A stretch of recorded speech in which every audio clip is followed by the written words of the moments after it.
What is going on, nerds? Today I'm playing in the G-Block format, which is essentially the format we'll have after rotation, in a tournament to see how the format after rotation is going to be. It's going to be very interesting. The deck I decided on is Terapagos Zard, which I personally believe, from looking around, will be the best deck in format. Now, Journey Together, the new set that will come out along with rotation, is not legal, and that will slightly change my Zard list, most likely. But most of it will stay quite the same. This is actually based off the Terapagos Zard that got top 16 at the Latin American International Championship this season. And I really like this list, and it loses very little rotation, because while Zard does lose Lumineon and Rotom, this doesn't lose Lumineon and Rotom because it never played in the first place. It has a Noctowl and Terapagos-based engine instead. And the tournament will start any second. Hopefully it goes well. Should do pretty well. If I can see how many registrations are, how many people am I playing against? Alright. There's 41 people registered. Not all of them submitted their list. So it looks like it's going to be... Let's see. There's 1, 2, 3, 4, 5, 6, 7. I'll bring this up here, actually. How many not submit their list? 1, 2, 3, 4, 5, 6, 7, 8, 9, 10, 11, 12. So it looks like there will be around 30 players in the tournament. It looks like someone might just submit their list last minute as well. So yeah, it looks like there's going to be like 30 players. So... that's a pretty good smaller tournament to test the brand new format that we'll be getting in a few months. Yeah. Hello, what's your thoughts on me playing Guardian EOIC? Hey, you're here this time. Yeah. Technical issues last time XR, but I fixed it. Guardian EOIC sounds great. I think in the Budew format, it's just like the optimal choice. Like, Gardevoir seems like the BDIF in the Budew format. It seems like it also has a good Dragapult matchup, and Dragapult is going to be pretty popular. In fact, it would not surprise me if Dragapult is more popular than Gardevoir. Gardevoir is a harder deck, but Dragapult is easier to play. Of course, XR here. Yeah. Good to see him. Tournament should start any second. Yeah. So that'll be good.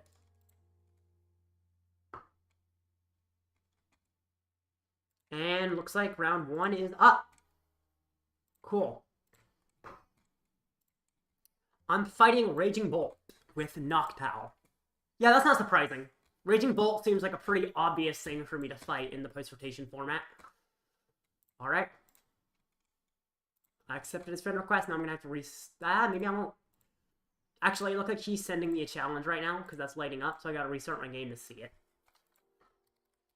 Because live. Okay. You're normally here like me.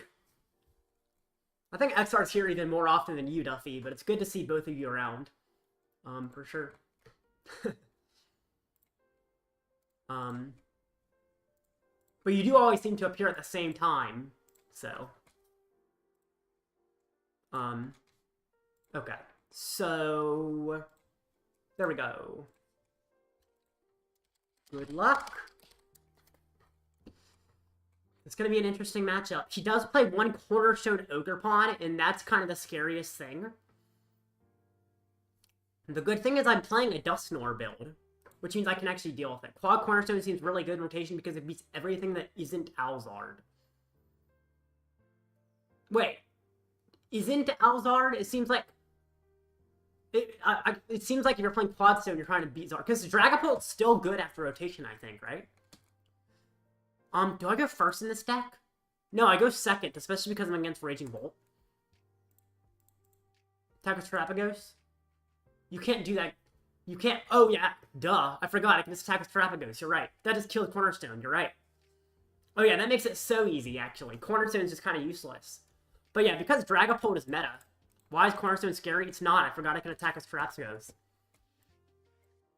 Yeah, Pagos. That's actually kind of interesting. I'm not used to playing Pagos Zard. I've played Pagos, but never with the Zard, but after rotation, it's basically my only option. This looks good. This looks really, really good. Actually, wait. I was going to look Nest Ball for Fan Rotom, and then I'm realizing I don't have Terapagos if I do that. But I have an Ultra Ball to get both a Terapagos and then another Ultra Ball to get a Noctowl. I actually don't want to put down Terapagos turn 1 if I can avoid it. because it gives a 2-prizer. If I can start with a 1-prize board state, that seems optimal. I'm actually wondering, though, how do I set up if I can't get a Mander down, too? This hand is weird. Because I can't... If I Nest Ball, I'd be getting a Fan Rotom. Fan Rotom can't set up Charmander. I could Ultra Ball... I could Nest Ball for Fan Rotom to get Hoothoot, and Pidgey. Then Ultra Ball for Mander. Then next turn, Ultra Ball for Pidgeot. Rare Candy to Pidgeot. Quick Search for Charizard, and not even put down a Terapagos at all. Which is weird. But I could get the Terapagos later. It seems like that's the easiest way to set up. Of course, it could easily disrupt me, but it is feasibly the best way for me to set up. He gets rid of his Noctowl. I do like that. Although he plays another one.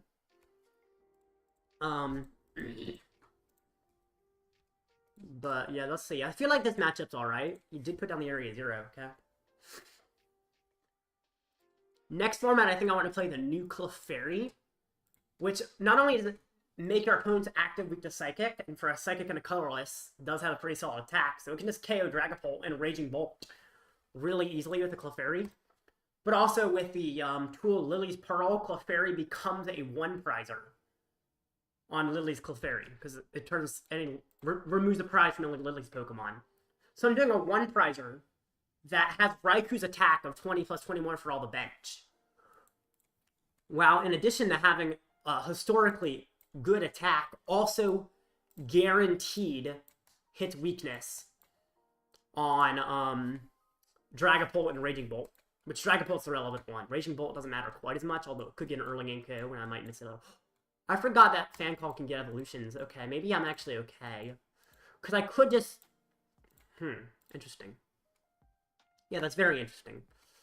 But yeah, I definitely need to get Mander. That's the thing I know for sure. Have to get a Mander, and I think I get rid of... Well, let's see. Do I need Candy that bad?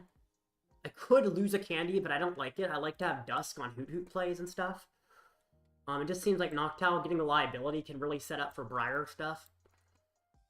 So I'll get rid of these two. I don't think I need them, especially because I do play 2 Night Stretcher. Which may seem weird, but I did not create the basis for this list, and I actually do think it's the smart way to play it.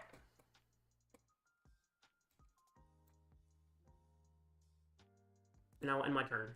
Okay. I discard a Candy. How's this matchup? Seems scary with how I'm... Yeah, it's actually not scary. But I'm not used to rotation format, I guess, is why everything seems scary. It's really just my starting hand as well. That's a little sketchy. Like, if he's going to Prime Catcher on my Charmander, I bet here. And Thornton does not exist in this format. So I'm essentially going to have to, like, come back with a Briar play, most likely. Because there's no double turbo to power up a Terapagos. So... yeah, I consider discarding a Candy XR. It just makes it really easy to do a Briar play when I can have access to the Dusknoir on the Noctowl, but it wasn't a terrible idea. The Stretcher. I mean, that Stretcher could get back Mander, which is good. If he knocks it out. So that might be an argument. Okay, Sawed Up Irving Charm. Interesting. Does he have, Prime Catcher in hand? Or something? Maybe? Seems like he wouldn't do that unless he already had Prime Catcher in hand. I like Zard next format because there's no Regidrago. And that's, like, of course, a bad matchup for Zard generally. So no Regidrago makes it so much better for Zard. No Raiding Greninja, so no board wiping me. You can't use Noctowl, by the way. I can Ultra Ball for Terapagos in order to use it, but yes, I cannot use it without finding Terapagos. I'm so surprised he got Bravery Charm over Prime Catcher. It feels like he only can really win if he knocks out my only Charmander, unless he already has Prime Catcher in hand, which is possible, but if he did, I feel like he'd be sodding somewhere else, maybe. I don't know. It's kind of weird. Ultra Ball? Sure. How many Night Stretcher does he play? He plays 3 Stretcher, okay. He's gonna keep drawing, okay. Wow. Very aggressive. Nap time soon. Good luck with your nap, Duffy. Oh, yeah, he does Prime, okay. So, yeah. I do lose my Mander. I can still come back, but certainly a little bit annoying. But all in all, and not the end of the world. Yeah, I'm okay. I also noticed how small his hand is. And it makes me not hate going like counter catcher or Budew play, but I can't really set that up very easily, so. Oh, he attached the Raging Bolt, so that probably doesn't do too much. I just set up Pidgeot. The problem is if I set up Pidgeot, he's going to try and gust the Pidgeot. So I guess that's an argument that I could have held on to Night Stretcher. Yeah, I guess that's a good argument to hold on to Night Stretcher. Let's see. I bring out Fan Rotom, definitely sacrifice him. Wish Enzark was good. Unfortunately, it's bad since no attackers. Hopefully release more down the line. I don't expect they will, but they might. The trainer Pokemon seems so gimmicky. Yeah, the biggest problem is I think I have to put a 2-prizer in play to set up. Which, admittedly, I made that mistake myself, but I think I have to put like a Pidgeot in play. The good thing is he does have a 2-card hand, so there's openings for possible disrupt. Oh gosh, what? No, Pidgeot's prize and I didn't realize? Oh my goodness. Shoot, I have to get Fezandipiti then. Oh, that's a huge mistake. That's a huge, huge, huge mistake. I didn't realize it's prized. Oh boy. Oh my goodness. No! I can't do anything now. I'm just... Dang it.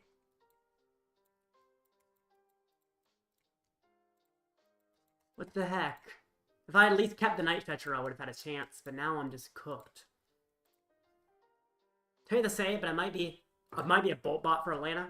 I mean, Bolt's pretty good, but I don't think it's a BDIF. I think it's honestly not that great. I mean, here, of course, I'm messing up in multiple ways that if I hadn't messed up, I'd be better. Like, there, I could have Ultra Ball for Terapagos and used Noctowl.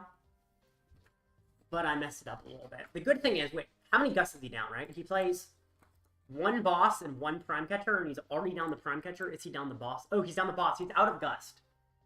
So actually, that's a good sign. I didn't realize that he's out of Gust. Maybe that still gives me a chance, the fact that he's out of Gust. I mean, this is still a bad situation. But it might actually be winnable. Latios is annoying. Yeah, I think I could win this. But it's going to be very difficult. Especially because I don't have any like late game 1-prize attackers. But I could see a Briar play working out. To just play a Palpad. So if he can Palpad back the boss, he could boss me. Fezandipiti. That's something. Prime Catcher won't stall anything, but I could use it at some point. This ball definitely have to get the Terapagos in play now. Now Noctowl's activated. Now I can at least set up some. Get myself a Poffin, and Iono is not really useful. Candy is useful for the future. Counter Catcher is not, because Latios. Unless I Counter Catcher Noctowl, if not a basic, I could technically try to force him to use some resources up. I actually don't hate Counter Catchering Noctowl. Just because I don't need Counter Catcher that bad. And I have another Noctowl as well to set up more. So I kind of like this. Just force him to spend a little more resources that he might not have access to. That's kind of the idea of Counter Catchering the Noctowl. Since it's not for retreat with Latios. Could also evolve to another Noctowl to set up for Dusk, which I think is relevant for sure to set up for Dusk.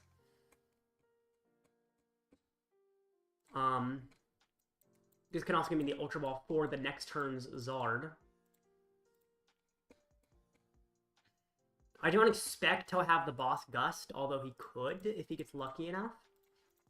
I'm considering maybe I could have gone for a Budew play as well, so he can't Palpad. But now I don't have the ability to use Budew. Also, my Dusks are in the discard, and I didn't realize. I am not paying enough attention. Yeah, if I want to go for a Buddy play, I could have done, like, Prime Budew, but no, I can't. That's okay. Yeah. Gotta start playing more smart, but that's okay. Also, I just realized Crispin is a good one in here tomorrow. No Featherball in here is grief. Is Featherball really necessary? I mean, it's not bad. The original list I saw didn't play it. I should play Charmeleon, maybe? I don't think the original list played Charmeleon, but maybe it did and I just didn't copy it right. Or copy the base right. Because I was basing it off of one that got top 16 at LAIC, so it's just known to be good, but... I'm just not playing it optimally. Rotation. Oh yeah, Featherball is rotated. That's another thing. But yeah, Crispin's... Wait, no, Crispin can't attach any energy if you only play one type. Arctic. Crispin, if you only play one type, that one type goes to hand. So you can't even Crispin. So, it won't work, sadly. Did he just Vessel? No, he didn't. Oh my goodness. Wait, does he actually not have a way to get out of the active? That would be crazy, but it's possible. He has to Vessel. Hey, if he's Vesseling, he's removing more resources, and he's already got a really thin deck. Jeez, it's like one fighting? Is that the only one he has? Wait a minute. Wait a minute.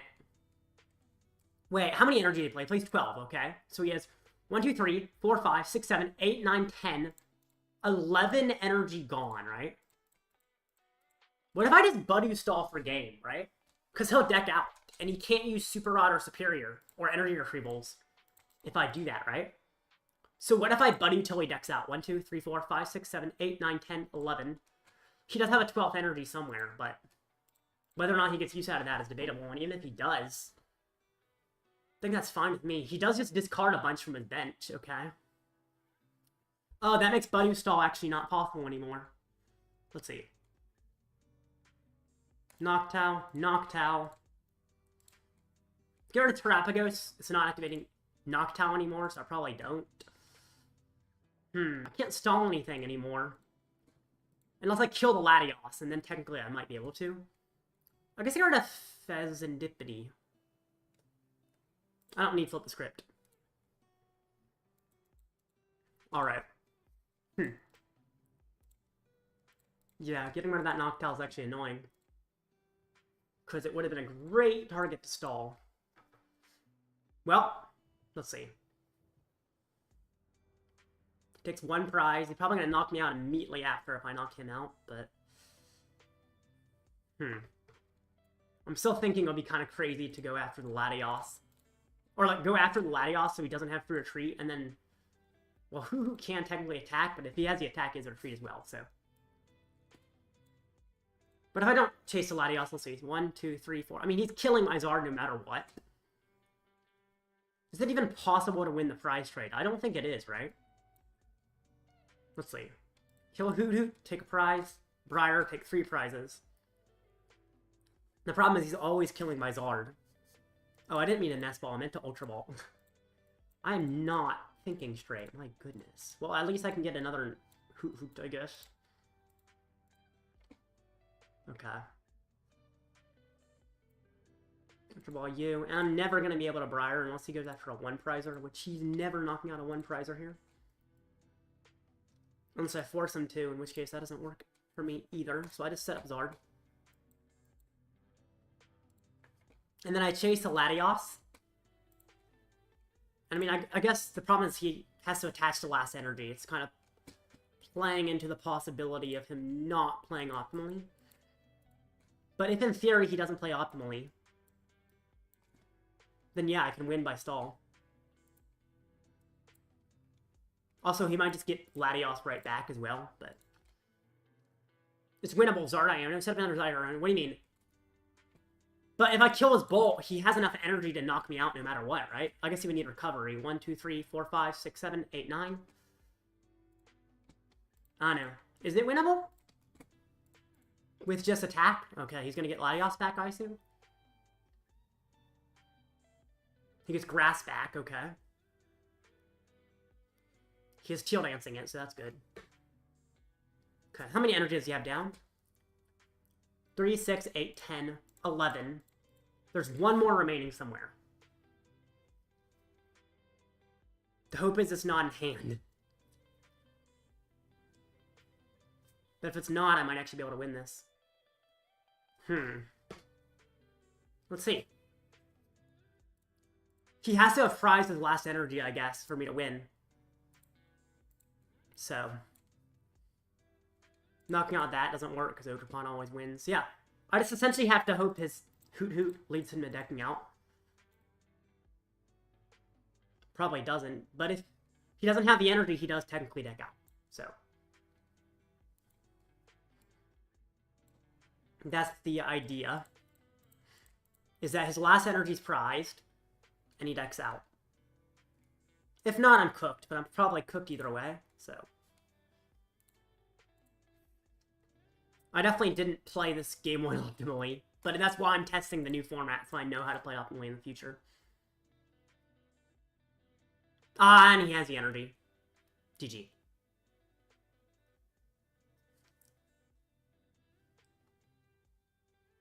Yeah. Dang.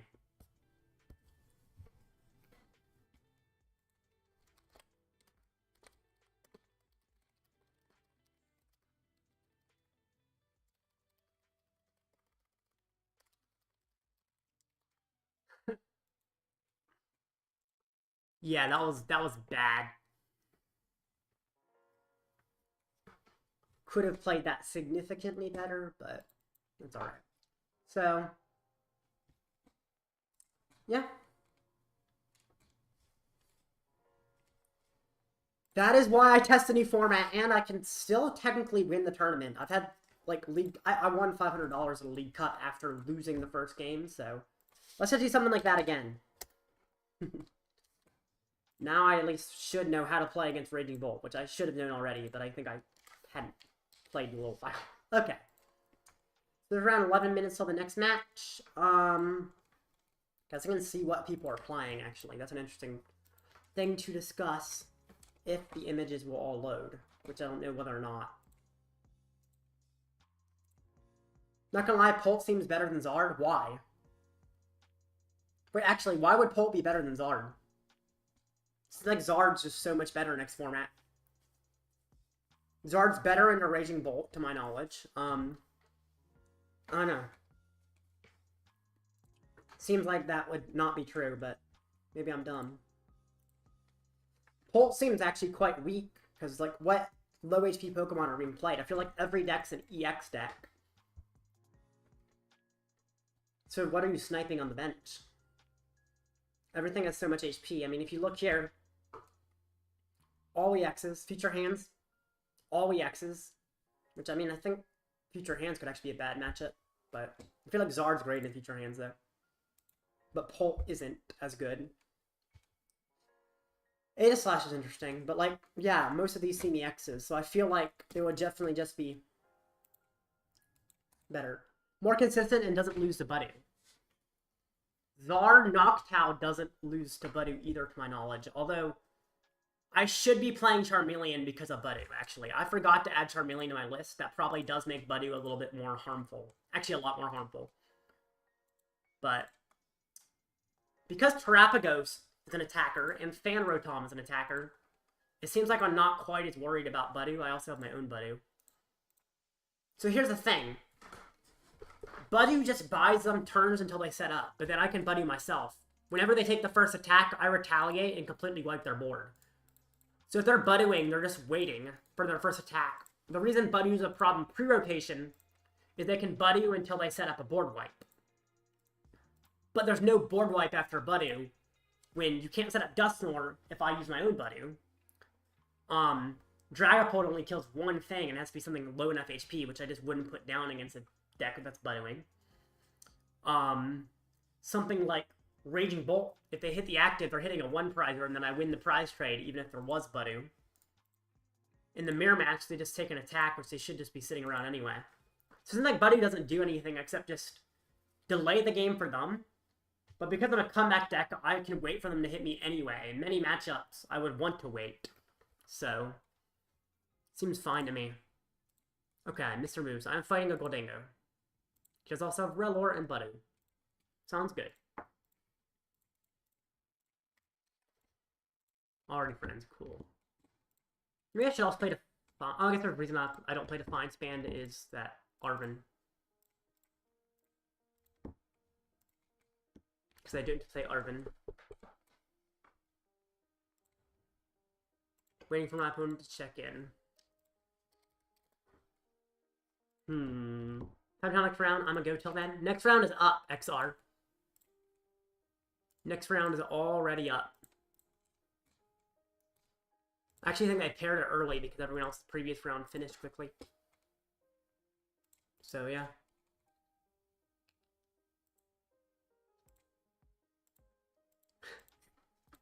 Never mind then, yep. Although my opponent has not showed up yet. He has around 4 minutes to show up. He doesn't, he's given a loss. So, gotta wait for him to show up. Guess that does give me a little bit of time to talk about the specifics of the deck. So, Goldengo. Saralad Goldengo is interesting. I mean, I guess Goldengo doesn't change that much overall. Cypher Maniac, Superior. What's the biggest change? I don't remember exactly what list played before, but this actually seems pretty similar. Okay, my opponent checked in. Seems like Goldengo definitely doesn't lose too much. I think there's just a lot of decks that just hit hard and take 2 prizes every turn. Which is why Zard seems so great, because it can KO all those things in return. But in addition, it can start with a 1 prize board state, and then add more things to the board very soon after. So, that seems like an advantage Zard has over all the other decks in the format. Whereas Dragapult, yes, it's also not terrible into those quick knockout decks. But the biggest problem with Dragapult is it doesn't want to hit all of them. So, like, Future Hands or Miraidon could actually be sketchy for Dragapult sometimes.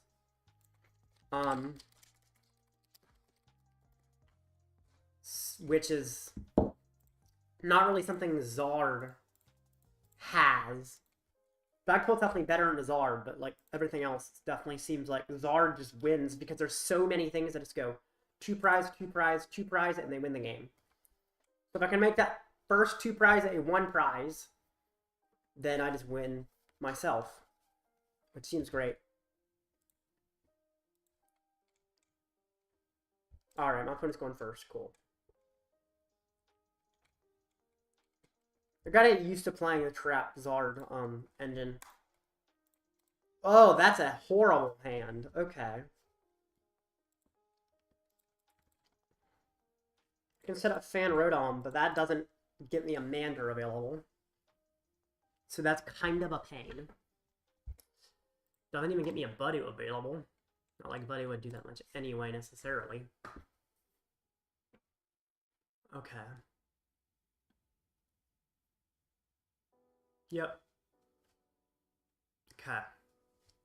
Top deck something, Poffin?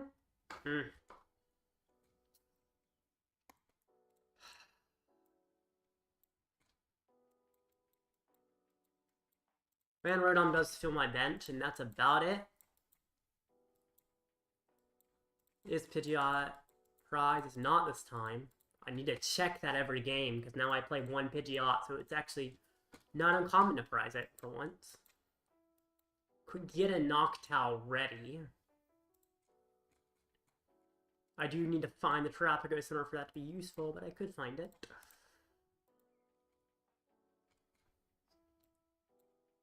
I don't hate Triple Stab. The damage could actually... If I get 2 heads, it's relevant for a Zard knocking out a Goldengo. Ha! It also puts him in range of Dusclops now if he doesn't evolve. So there's some actual relevant math with the Triple Stab, which is kind of funny. Also, if I can find a stadium, I could technically Salt Landing with Fan Rotom. Yep, he does have the Goldengo. And another Goldengo. I'm probably dying here, but... Oh, goodness, Cypher Maniac. Okay. Yep. I just need to top deck something. This is surprisingly dead hand for how many Pokemon Search I play. It's a lot of Pokemon Search. But the game says no.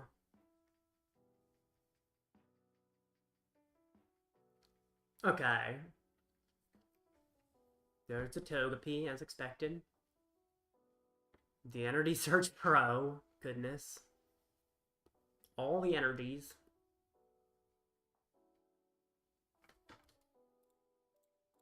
Did he prize a type? 1, 2, 3, 4, 5, 6. He plays 1, 2, 3, 4, 5, 6, 7, 8 types. So it seems like he prized the fighting. And he prized the... Wait, fire. Oh, he prized fighting and grass. Or some of those were in hand already. Yep.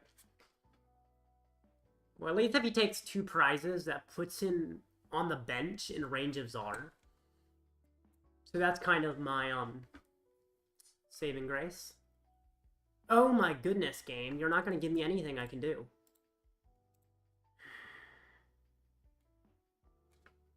I don't even have a Charmander in play. Like, what am I supposed to do if I can't even find a single Charmander?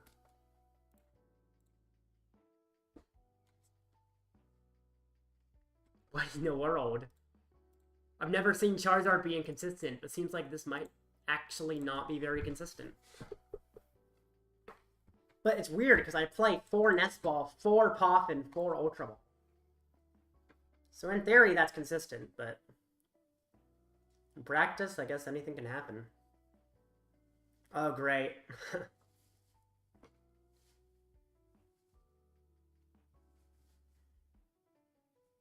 Is he gonna chase my Pidgey? No. Interesting. Goodness. Boss gimme, bro. The reason I held it was to kill that. This is shake my head. What do you mean SMH? He was damaged. I wanted to finish him off. Because Zard... well, I guess I wasn't setting up a Zard very quickly. But I did have reason for not bossing the gimme. Also, you always boss the Togepi over the gimme here. I would never boss the gimme when I could choose a Togepi, because gimme can actually evolve and then attack. So that would be a waste. Why is this game not giving me anything? Ugh. Yeah, exactly. It doesn't do anything.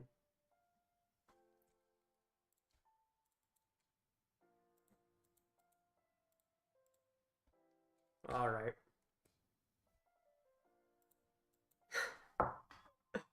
I have not bricked this hard in a long time, so... maybe it's not a consistent list, but it's so weird when I have 12 ball search and multiple draw supporters.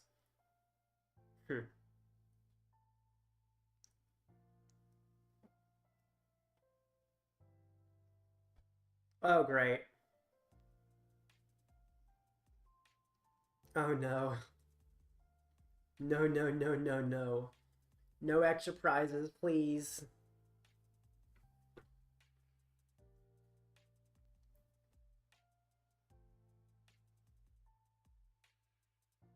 Bro. Okay. Well, I need to top deck something, or I lose the game immediately. Blaziken TCG moment?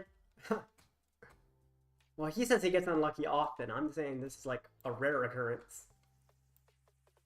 Iono? Okay, so I still have a chance. Gus, Togekiss, Budew stall. Interesting. You know, I could actually maybe do something now. Maybe. I could actually maybe do something, yeah? I think I have the utilities to do something of some sort. To some extent.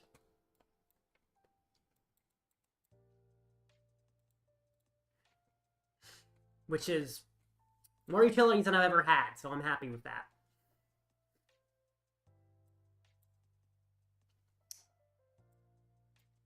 I do this, and then I Ultra Ball the rest of my hand away. There are no fires here, right? Or yeah, there's one fire, really? Okay. Then Ultra Ball for the Noctowl.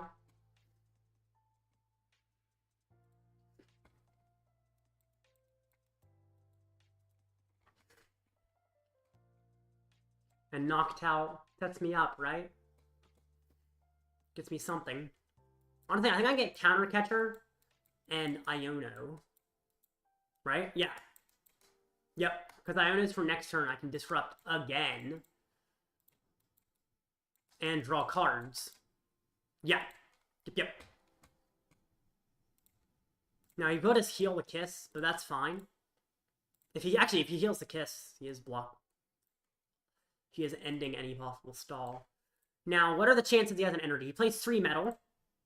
He's already got 2 attached. Energy starts crowed for a bunch. He plays 11 energy, and he has 8 on the field. He has to find any of the last 3. But I know some of those are on the bottom. Oh my gosh. Yep. Oh. Goodness. Come on. I mean, I guess he does a coin bonus as well afterwards. That's sanity.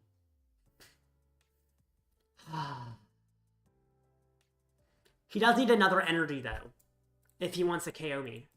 So he technically might not have KO despite that. Because he just attached an energy to retreat. And if he wants a KO, he needs another. So... yeah, he could miss the KO now that I think about it, because he needs to have another energy. And he might not have that other energy. In fact, considering he's just sitting here, I think he doesn't have that other energy. Yo! Okay, okay. You gotta set up Zard, though. You gotta set up Zard. Which is gonna be doable. If I didn't have an energy prize. In which case, I do have an energy prize. So is there a way to set up Zard still? Candy Zard, I don't think that's enough energy, right? I don't think it's enough energy if I Candy Zard. Because of my prized one. So I'd have to find the Night Stretcher, which I can't find yet. Oh my goodness. So I think I still, like, miss what I'm looking for because of the energy prized. Well, let's see. Any other options? Not really. There's also an argument I should have gotten a second Hoothoot. Probably a good argument I should have gotten a second Hoothoot. I didn't because I wanted another Mandarin play, but... might have been more useful to have access to that. Okay. So... Infernal Rain. To the Zard that can't attack. Itchy Pollen. I think going to Zard never possible. Yeah. I just can't go into Zard this turn because of the prize energy. You have to find Rod, actually. Exactly. Prize energy. Did Ultra Ball away one last turn? But I kind of had to. Otherwise I couldn't use the Poffin. But yeah, they're... the argument is that I don't get a second Mandarin, I get a Hoothoot. And then he does have to... he could knock out my only Mandarin with a boss play. But because that requires attach from hand free, and 2 energy in hand, and boss while item locked, I don't think he'd have it. Which in theory makes things a lot better, that he most likely would not have it there. Yeah, who knows? He's still digging. I cannot believe he hasn't found the energy yet, honestly. There's an energy there, right? If there's not, that's crazy. Oh my goodness. Okay. Wait, it's not over somehow. Let's see. I still don't have a way to draw a card or get the energy, do I? That's actually crazy. What?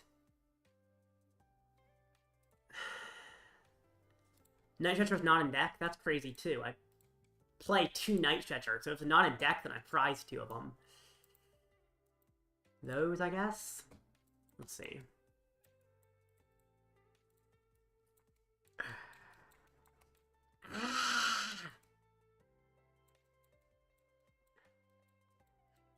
I guess I can Turo up you and put down a Hoothoot.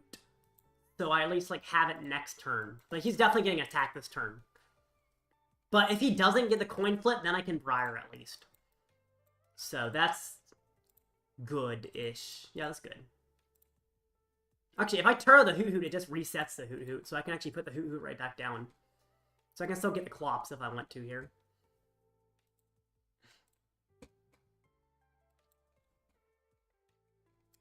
And make him itchy again.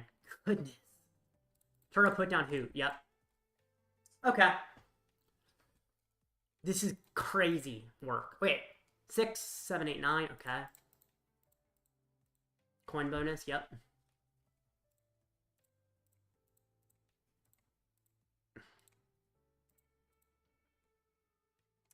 Interesting. I remember there were 2 types he did not get off Energy Search Pro, which makes me think... Actually, let's see. It was Fighting and Grass, I think is what it was, right? Let me check his Energy Search Pro from the beginning of the game. Fighting and Grass. So he did have the Grass at some point. Fighting might still be prized. Which is interesting. Jeez! He's doing it again. He's really digging for that energy. Which at this point, I presume is a single energy, right? No way, he passes? Yo, I finally can do something. Oh my gosh, I'm doing something. I cannot believe this is like actually winnable now. Oh. I'm so happy that I can actually win the game. I thought this day would never come. That's actually amazing. I get to kill him. Could get rid of his jamming tower if I wanted. Might as well. Allows me to fit another Duskull and stuff, and I don't need another Terapagos though. Burning Darkness for Knockout. The problem is, if he KOs me and gets lucky Togekiss coin flips, he kind of just wins the game. But I'm gonna say he doesn't have that, and I think there's a good chance I'm right about him not having that. Yep, Rare Candy's Hard Rod. Yep, gets me there. Okay. He has so many superior energy retrievals left, though. Which is going to make this very difficult. But he does need, like, double superior to kill Zard, at least. Which is not necessarily easy. Even if he does have them all left. Did he just flip the script? I think he did, yeah. Yeah. He needs double superior. And that gets him the 7 energy he needs, which are all in the discard. And that does KO Zard, and then it's a coin flip for him to win the game. Which is terrifying. Absolutely terrifying when my entire livelihood relies on a coin flip. Does he have the second superior in hand? Actually really easy if he has all 4 left. Yeah, probably. That's a regular energy retrieval. I'm assuming he has the extra energy already in hand then, the final energy. Yeah. 2 energy, okay. So he's got 1 in the discard, 2 on the field, and theoretically 7 in hand. Let's see, does he have 7 in hand?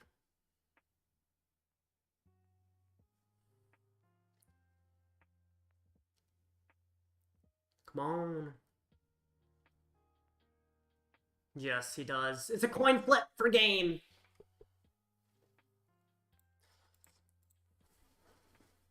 No! I bricked so long and still almost won that, but ultimately the coin flip won in the game. If you're gonna trap your turtle, no? You lose a Gus? Wait, why didn't you trap my turtle?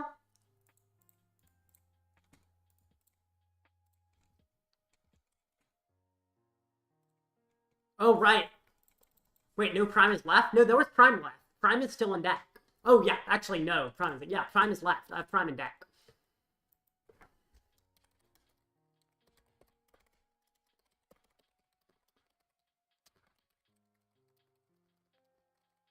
Jeez, that was a harsh brick.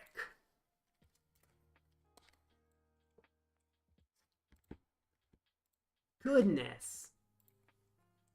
I mean, game 1, the loss was my fault. Game 2, I just bricked really bad. Sheesh. Alright. Not a good start to the tournament. I don't think there's a phase 2, right? Let's look at the details. Okay, how many rounds is it? 6 rounds, top 8 cut? Yeah, okay. Is it possible to make top 8? 29 players? I mean, 4-2 could make it, I'll keep playing. But yeah. There's 9 minutes till the next round, although last round they started it early because everyone finished their games, so.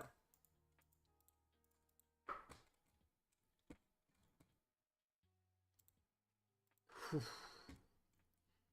You're looking at one game going. That was pain. Alright, so let me look at my list. What's the best way to make this thing more consistent? I mean, maybe another Poffin? 3 Poffin, 4 Nest Ball for Ultra Ball. Wait, I played 1 Night Stretcher? I could swear I played 2. I think I misclicked and only added 1. I actually meant to have 2 in this list when I constructed it. That's why I'm having trouble. Okay, that's actually a huge problem. The list I based this on had 2 Stretcher and a Rod, which allowed it to have enough recovery to last the game. I was playing as if I had the 2 Stretchers, so that's actually... that's a huge oversight on my list. Yeah, that's one of my biggest problems. I mean, what would I cut? I mean, honestly, another Stretcher is more important than one of those Ultra Balls. Like, his list played 3 Ultra Balls, the list that got top 16 at UIC. Which, by the way, I might as well... or, sorry, LIC. Might as well show the one that got top 16 at LIC. So this is the list. Didn't only have 2 Charmander, but because Thornton rotated, you have to play 3. He played Manaphy, which gave me a slot. Had double turbo and 4 fire, but of course double turbo doesn't exist anymore. But yeah, the important thing is 2 Night Stretcher, which somehow I didn't manage to copy over. Actually, I probably cut a boss. He played 1 boss. 2 boss is nice, but since I do have Prime Catcher and Counter Catcher, I could probably play 1 boss. And that's how I fit another Night Stretcher, and that immediately buffs my consistency significantly. So yeah, that's definitely the change I need to make. But since it's mid-tournament, I cannot change my deck list, sadly. But yeah, I definitely see why my list has problems now. Because Night Stretcher is vital to this deck even functioning. Without that second Night Stretcher, I just run out of resources like I did there, where I literally just prize a single energy and I couldn't even get an attack because of it. So yeah. In theory, 7 minutes till the next match, but it might be less. Okay, there's a Goldengo versus a Raging Bolt. Right. So in the metagame, I looked at the Goldengo. Second most popular is a Raging Bolt Ogerpon. A lot of them have Fan Rotom Noctowl as an engine, which is certainly somewhat unique for Bolt Pawn. But it does make sense when you need to be more consistent in a format that overall loses some consistency. Most of them play Cornerstone Mask, but I don't see how that works. Because the best Zard lists will be playing Terapagos, which can attack into Cornerstone. Yeah, most decks can attack into Cornerstone, like Future Hands can, Polt can. Cornerstone seems to do very little. Then Future Hands is this also tied for most popular. This wasn't good for a little while, but it actually does seem like it might be good for once. I'm not sure about the Iron Leaves. But I guess Zard's a bad matchup, and it helps a little bit to be able to one-hit KO Zard.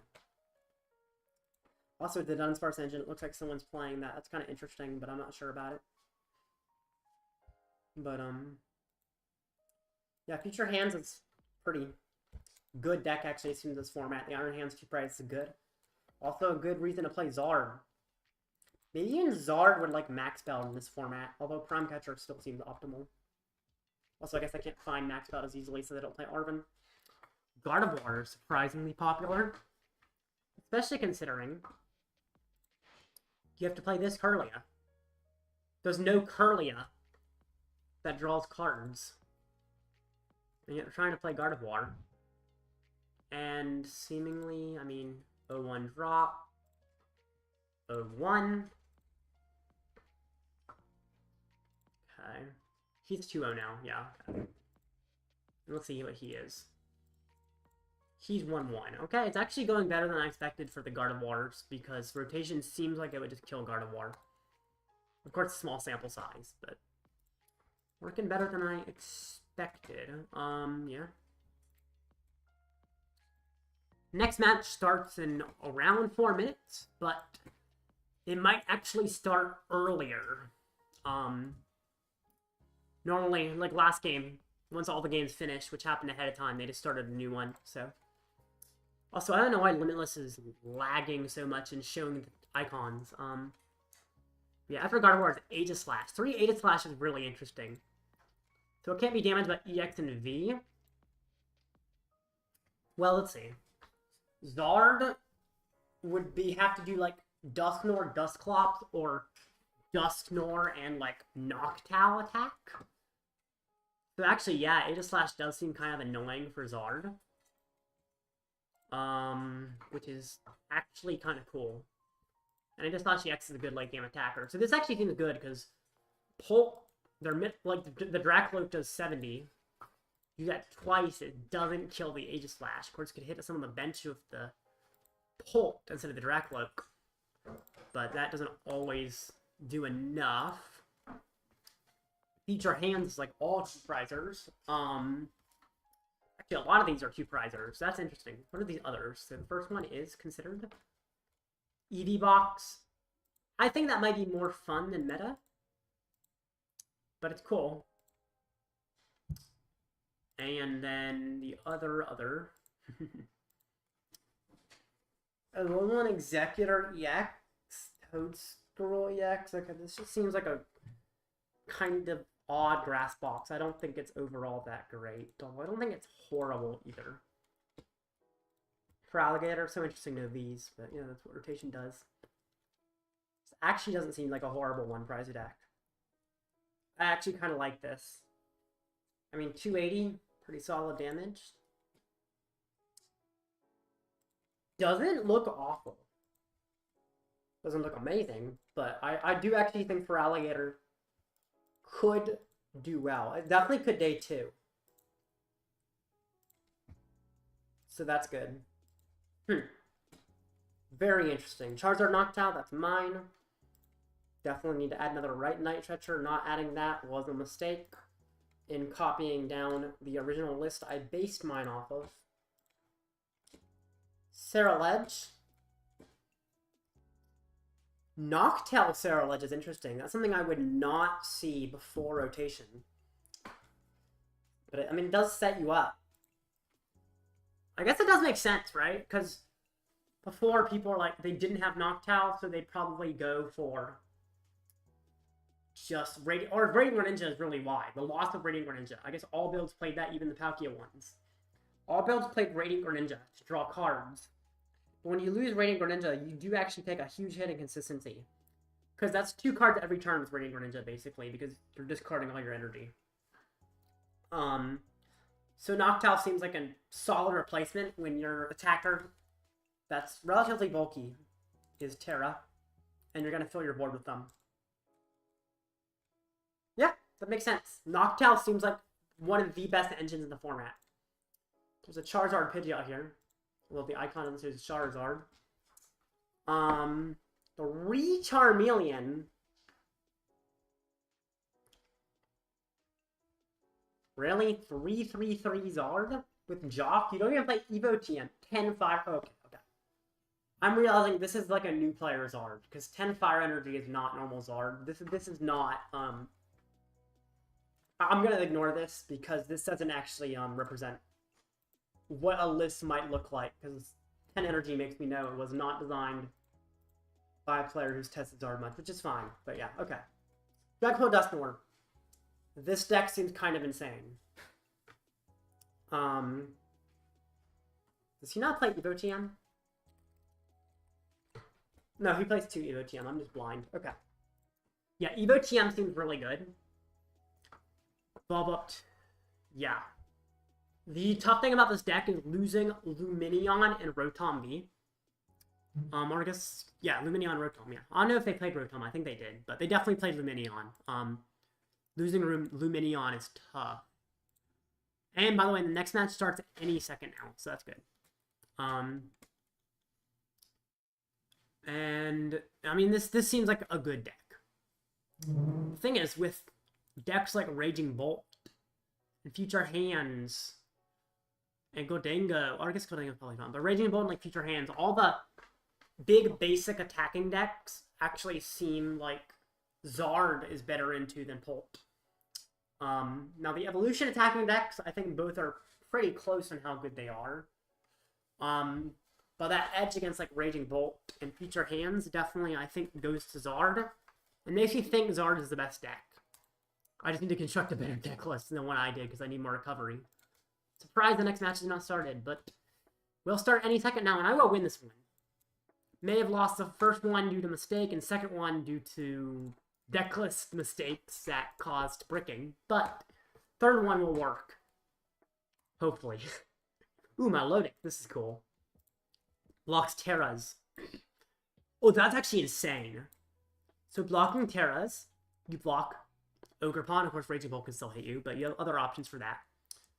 You block, mainly, it's both a Dragapult and Charizard, which I think are like two of the best decks in the format, Dragapult and Charizard. Blocking both of those seems really strong. For Farigiraf EX blocks all basic EXs, so now you block the Raging Bolt and the Iron Hands as well. And there's no Vs that go around Farigiraf. Cornerstone blocks anything with abilities, so now you're blocking the Gholdengo. Oh, I forgot to mention my Lodic also blocks the Ceruledge. What does an Anansi do? 43 special energy attached to other opponent's Pokemon? I don't know what this is for right now. Probably figure out eventually. That looks kind of nuts, actually. It seems like it has an answer to every deck in the format, pretty much. But definitely an undefined format. It can fight some weird things and have some trouble. I'm fighting another Gholdengo. Let's do this. Also, I don't know why some people are playing Jirachi. That prevents damage counter from being placed on your bench Pokemon with basic. So maybe it's just this person, but I don't understand what damage counters you're blocking with Jirachi. It does not block Dragapult.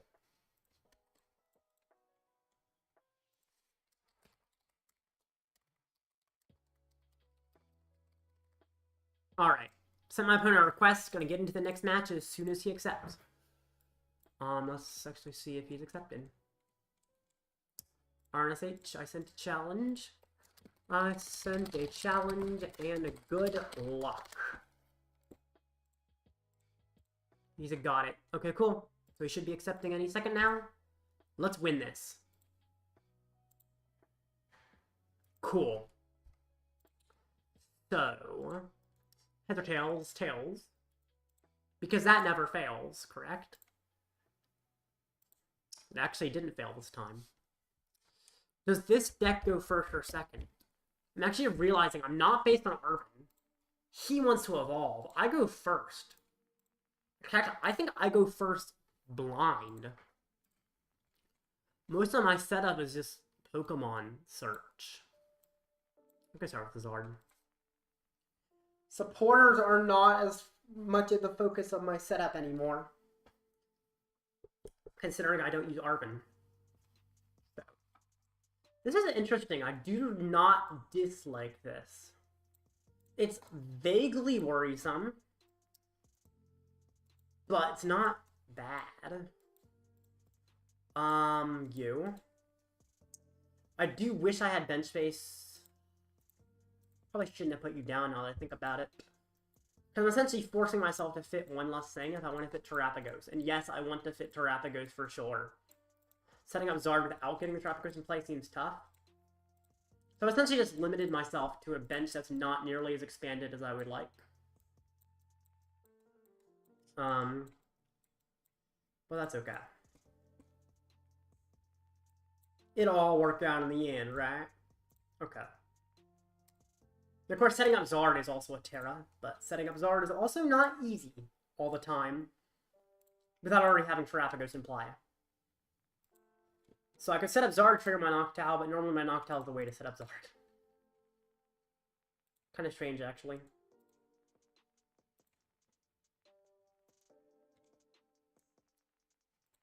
Okay, gets another gimme goal. Oh, is that... Did Puff have only one thing, or did he just... Okay, I'm blind. He didn't already bench that. Okay, Mesa Gosa. If I flip heads, that sets me up a Zard, which seems great. Watching your game so far makes you realize the deck gets so much worse without Radzard. Yes, it does. Although game 1 I did probably win that game without Radzard if I had set up the sequencing correctly, but didn't realize I prized Pidgeot.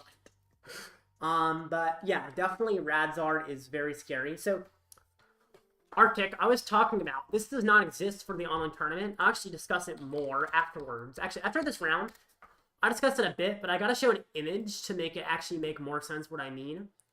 Lily's Clefairy EX is my Radzard. That is not a joke. Because it is an EX, but it has a tool that makes it not give up 2 prizes. So, but yeah, I'll discuss that more in a sec. First, Mesa Ghost, come on. Come on, come on, come on. Oh. And I'm guessing when he used it, he got heads. Yeah, of course. Having 2 candies on the bottom is so bad. Okay. You can go down, technically. But I don't want you down. Because you're just a 2-prizer. Silly little 2-prizer. Get the Budew. Well, I'm not getting an attack. At least not an attack I want. But I am item locking. Could possibly buy time. He's got a fire on here, which is important to mention. He also minor Aaron running, which means he has 2 energy on the bottom. Actually, what types did he get off minor Aaron running? He got 2 metal, which means he has 2 metal on the bottom. He needs to find his last metal. He only plays 3 metal. And he has to find the last metal without using items. Dang it. Well, he gets to draw 2 cards now. He can't evolve to that. Oh my goodness, that's in hand. I'm still surprised he got the Togekiss, considering he cannot evolve to the Togekiss under Buddy, unless he has 3 Goldengos in hand. He has a lot of Goldengos. He needs to find his last metal while item locked. How did I damage him? Wait, actually, how did I damage him? He's resistant to grass. What? Resistant? What am I missing? This shouldn't do damage because he resists grass type. Misagosa is wild, yeah. Wait, why did Itchy Pollen do damage? Is there something I'm missing? Is that just a glitch? Or is it actually... Oh no, duh, he hadn't evolved. I'm so... My brain is cooked today. Oh my gosh. Okay. Yeah, that makes sense. So... Does he have the metal? Still, that's the question. Does he have the steel energy? If he does, then that would work. Metal, don't see it. It was Giggle, yeah. I'm a little, silly sometimes. Okay.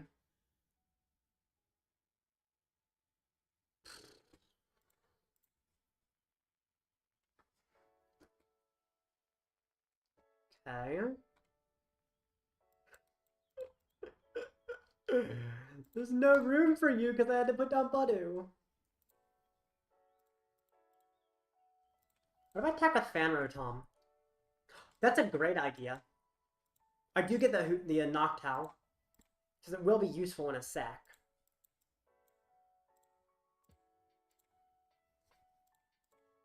Maybe I should have done this last turn. Could I have done this last turn? I don't recall, actually. I think I could have actually done Fan Rotom attack last turn. I kind of forgot this thing had an attack. But this is actually a really good attack here, because essentially puts him in range of Zard. Yeah, that's actually quite solid. No matter what, he's taking a 1-prize knockout. And then theoretically, I set up Zard directly after. Unless he gusts my Hoothoot.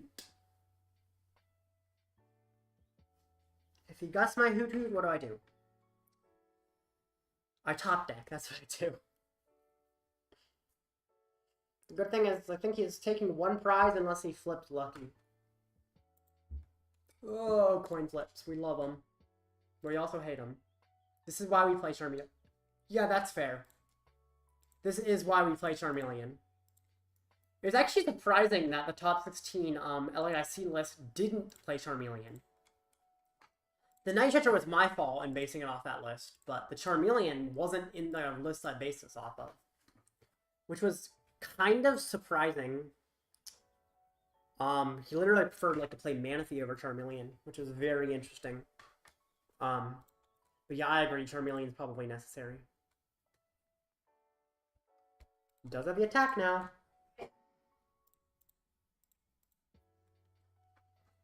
Okay. Mason goes to Tails, Tails, Tails! Bro. Okay. What? Can't catch a break. Cannot catch a break. Okay. Yep. That Mason Gosa needs to go bye-bye. Very soon. He does knock out my active, and he flips Tails as well.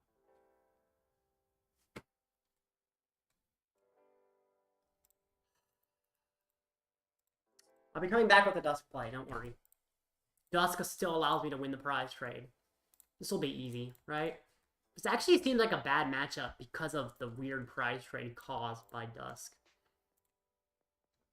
It did? Pretty dang sure it didn't, but I can check. First I need to do my turn though. Okay, you go down.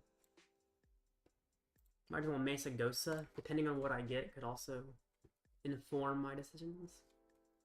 Don't get ahead. Yeah, you. Noctowl gets me candy to... I could get the Pidgeot.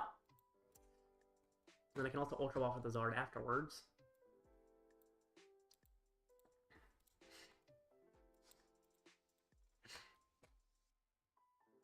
Then Noctowl.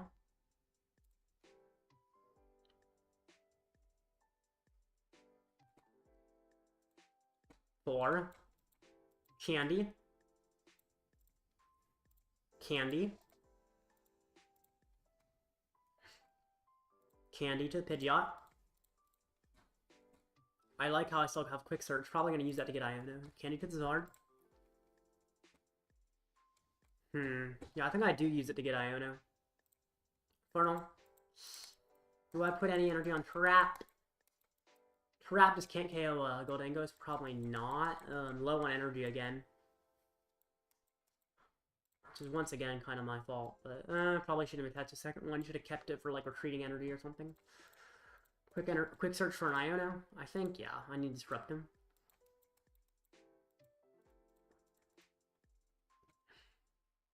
Iono.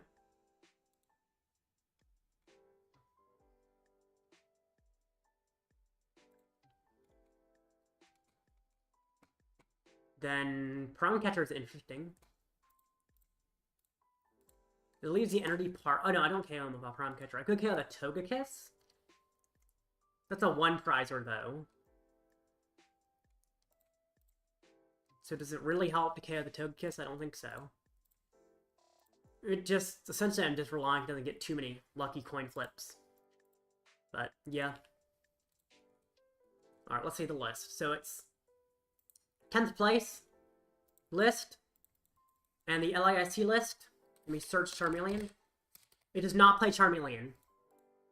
10th place from LIC does not have Charmeleon. The, Raphael UET list. I don't pronounce it. Where did the 80 damage come from? Budew plus Fan Rotom. That's what it was. I Budewed and then I Fan Rotomed.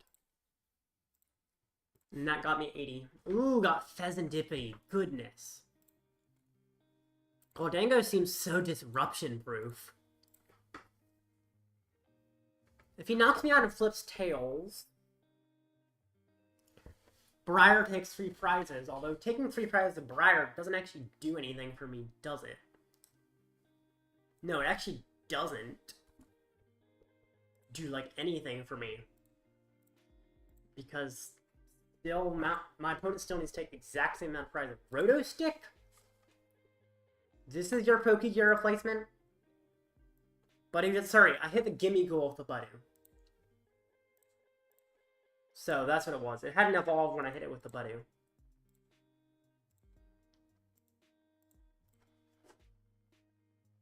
Okay, so...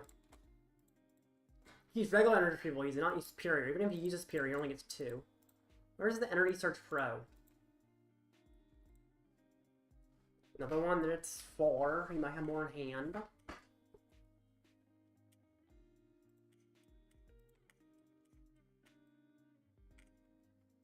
Another Mesa goes to the tail. Finally. My opponent really needs to stop getting heads in this game. It's crazy.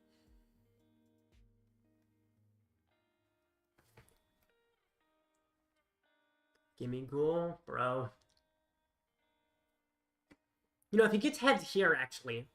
I mean, going to 1 prize technically means, like, Gus in a 1 prize for his game, which I guess is problematic. At the same time, if he goes to 1 prize, Iono puts him to an even lower hand size, which is a good thing. What's he going after? Pidgeot? Maybe? Maybe? Probably.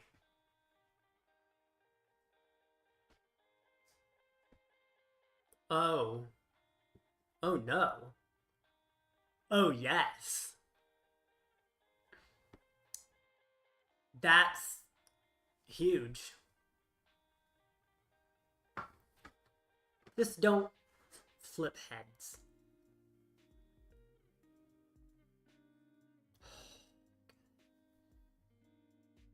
Now I'm winning the prize trade. Do I chase the Togekiss? He probably evolves this guy, right? And at that point I have no Dusknoir turn, because I'm thinking, oh, I can chase the Togekiss, then he can't win this turn. I can go Dusknoir on the Gimme Ghoul. Wait, I can win... No, I can't evolve to Dusknoir this turn, so I can't win this turn. Let's see. I think I definitely went to Iono, right? I guess I can... Prime Catcher Fezandipiti actually seems better. I mean, it's still a coin flip for him to win, whereas killing Togekiss, if he evolves this, I'm in trouble. Start out with Prime. Then, I guess I could Mesa go, so there's nothing specific I'm looking for. A quick search. Gets me Iono. Mesa goes, I could at least Sin. I will put down the Duskull.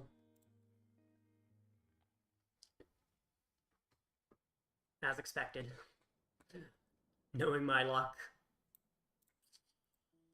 If he knocks me out, setting up another attacker, what would it be, actually? Wait, how do I set up another attacker if he knocks me out? There's no single energy Radzard. So even if he knocks me out but doesn't win, what do I do? I guess I try to, like, set up a... No, I guess Dusknoir will be... It wouldn't be winning, that's for sure. Oh my goodness. I guess, like, oh, I should have rotted? Yes, I should have rotted before Iono. And then start powering up Terapagos manually. Because if I can attach the Terapagos manually this turn, that would allow me to do what I'm looking to do. The good thing is he has 2 energy in the discard only. And I just Iono'd his hand to the bottom of his deck.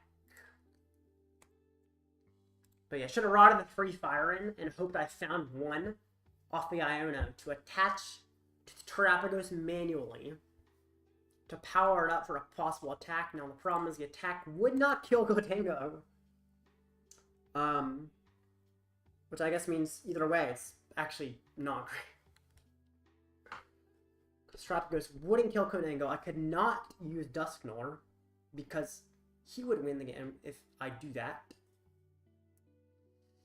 So I essentially need another Charmander down. Should have just attacked with Fan Rotom early instead of putting Buddy down because I didn't have Area 0 to extend my bench at the time and honestly never found it. Also, the extra prize would be nice.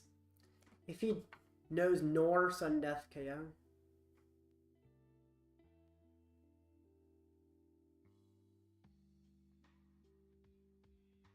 Huh? How'd I go to Sudden Death, though? I can't take 2 prizes with a Nor.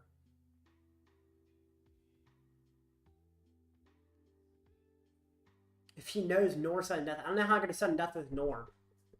Because at 2 prizes, I can't really do that. It's not possible. Why the heck did he just chase my Budew?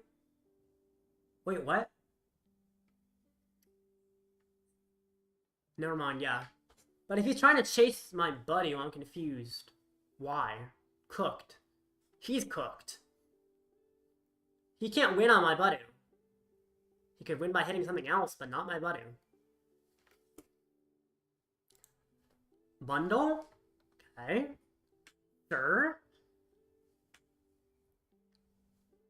Even if he takes the extra prize with the Togekiss, I still win the game. Yep. Coin flip does not matter. Yay, extra prize. You get 2. Bad play, yes. You should just, like, stall Terapagos, say, hey, you have 3 energy in the discard and you prize Turo. And then if I prize Turo, he wins.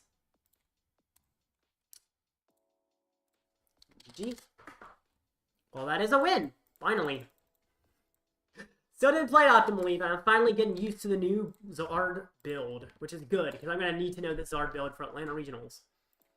Because it's probably what I'm playing. Okay, so, talked about it, but didn't actually show an image. Clefairy, Lily's Clefairy EX. So, this is going to be played in my Charizard deck. And I'll play 1 Psychic for it. So, a few things about it. First of all, Full Moon Rondo, 20 plus 20 more for each bench Pokemon. With Area 0, I can get up to 160 out of that on my side, and then it also has my opponent's side. It also makes my opponent's Dragon Ball Pokemon weak to Psychic, so I can easily one-hit a Dragapult EX with this, or a Raging Bolt EX with this, and do it quite early game. But also, Lily's Pearl. This. It says if... So this is not a great image, but if the Lily's Pokemon's card attached to is knocked out, that player takes 1 fewer prize card.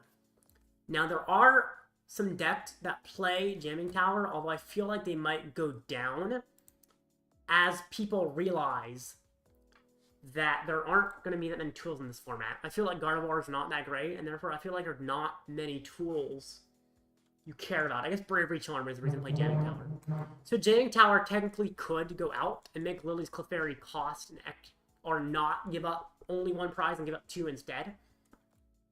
Lost Vacuum is rotated though. So they have to find a generally 1 off stadium, maybe 2 off. And if they put out early game, I'm going to replace my Area 0. And then knock out the Clefairy. And then they get 2 prizes, which is just the same as Zard. But I took 2 prizes off a Dragon type, or something else. I mean, Foaming Rondo still does a lot of damage with Area 0. But this is essentially my Rad's Arm, because it's a 1 prize attacker when you attach a tool to it, which is really interesting. And I don't have Arven, but Noctowl can find the tool. Or I could play a single Arven just to find the tool. Playing a single Arven has a Noctowl search, and I could actually play a few tools, but I don't think I have room for that. But that actually does seem like a good idea. To play Lily's Clefairy. It actually won a City League in Japan. I'm wondering if I can actually find that. I probably can. Someone told me it won a City League, but I didn't actually get to see the result. So, Tournament City Leagues. Where is the one? Oh. This lag on Limitless's images is going to make it a lot harder to tell. This is like a more... Oh yeah, this might be actually it. This is it. Wow. Okay. Lily's Clefairy and Lily's Pearl. Now, I'm not a huge fan of the list in general. Like, the Chi-Yu. Yes, it's a 1 prize attacker, but I don't think it's a great attacker. Unfair Stamp, I'm not against. I definitely think this build should be a Terapagos build over an Evolution TM build.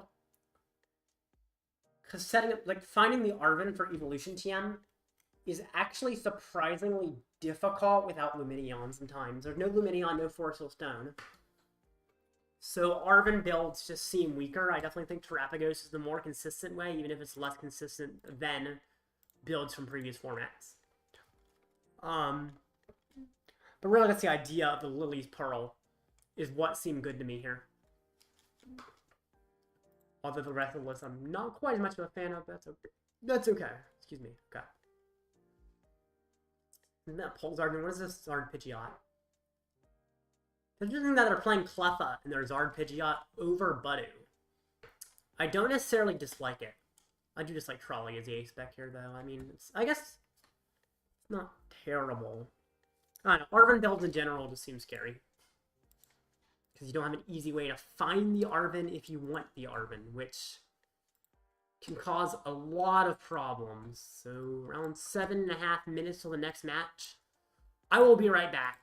So, yeah. Hope you've enjoyed so far.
The dog has been fed and I have returned.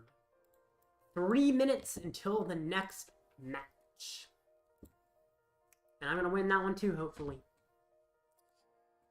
Let's do this. Okay. So last I was looking at the metagame. Looked at all the popular things. Now there's some less Popper. No, I didn't look at the Archaludon. Let's see. Copperaja EX in Archaludon. Interesting, with like the Nose Quake attack and the bronze body. It is thicker than Archaludon because of bronze body. And Nose Quake is higher damage than Archaludon, but it damages your bench, so that's kind of scary. Got Monkey Dory to heal the damage to... Okay, so you damage your own bench and then you Monkey Dory it off, I'm assuming? Huh. That's very interesting. You also damage your bench Duraludons and make the Raging Hammer do more damage, technically. Which is also why you have built-in Relicanth, so you can use the evolution to still copy that attack. That's kind of cool. But I don't know if a more straightforward Archaludon would just be better. I know I kind of expect it would be. But that's certainly interesting. Very cool. Terraledge, anything special here? Oh yeah, I already talked about the Noctowl list of Terraledge. Dusknoir. Surprised there's only one of these. I already talked about that one too. Have I ever talked? Oh no, I haven't talked about the Oh, there's a not considered Dusknoir. Hydreigon? I don't get it. I don't see it. No. Pult's already hard to power up, and now you got another hard to power Pokemon. And since you're playing Neo Upper instead of Crystal, and power up your Pull is harder. I mean, this just seems really hard to power up anything relevant in your deck. And I feel like you're never using Hydreigon's second attack in that deck. And if you're not using Hydreigon's second attack, then why would you not just play a straight Pult? Because Pult's first attack is better than Hydreigon's first attack. Or I guess Pult's second attack, but you know what I mean. Okay. Terapagos, straight Terapagos. Dipplin, Festival Lead Dipplin. What am I missing here? 20 for each of your bench Pokemon. With Area 0, you're doing 160. I guess it's just a one-prize attacker, the Dipplin. 2 Wellspring Mask Ogre Pollen. I feel like Terapagos Dusknoir is a better way to play Terapagos. Like, granted, the Dipplin is a one-prize attacker. You could also just use Dusknoir to change the prize trade. And since Terapagos does low damage in general, that seems really nice, actually. Ancient Box. This actually seems quite good in this format. I feel like it loses very little overall. Interesting he's playing Brilliant Blender build. I guess that makes sense. I am fighting a Gardevoir. Only one Curly. It's like a Rare Candy based Gardevoir, which is very interesting to see. Not what you generally expect, but cool nonetheless. Definitely not upset to be fighting a Gardevoir. You know, maybe it will be meta. I feel like it would be awful without Curlia drawing, but at the same time, Gardevoir's ability is just absolutely insane. So that insanity of the ability could work. My opponent does need to check in before I can even start the match, though. So I'll wait for him. He's got up to 5 minutes. If he doesn't, he'll get a loss. So I guess that'll be a free win. But hopefully I actually get to play, because that'll be more fun. Alright. Sir, you gotta check in. So they've been starting the round early, so the times, like one player took a minute to check in because they started the round early. Was this one early, though? Oh, no. Anyway. Yeah, I guess he's not accepted. Alright. So let's talk about the Clefairy. But what would I add if I were to add the Clefairy? What would I cut? Sorry. Well, first of all, I need another Night Stretcher. That was already a mistake to not have that. And I think I already decided what I was going to cut, right? Cut a second boss. I don't need it. Clefairy Tool is tough. Could probably cut a Fire for a Psychic. That is somewhat scary, because it means if I prize a Fire, I'm not setting up 2 Zards in a row without a Stretcher or a Rod involved. So I might have to play an extra on top. But anyway, what do I cut? So first, I think I can cut the 4th Noctowl. Yeah, I think I can safely do that. That's 1 card.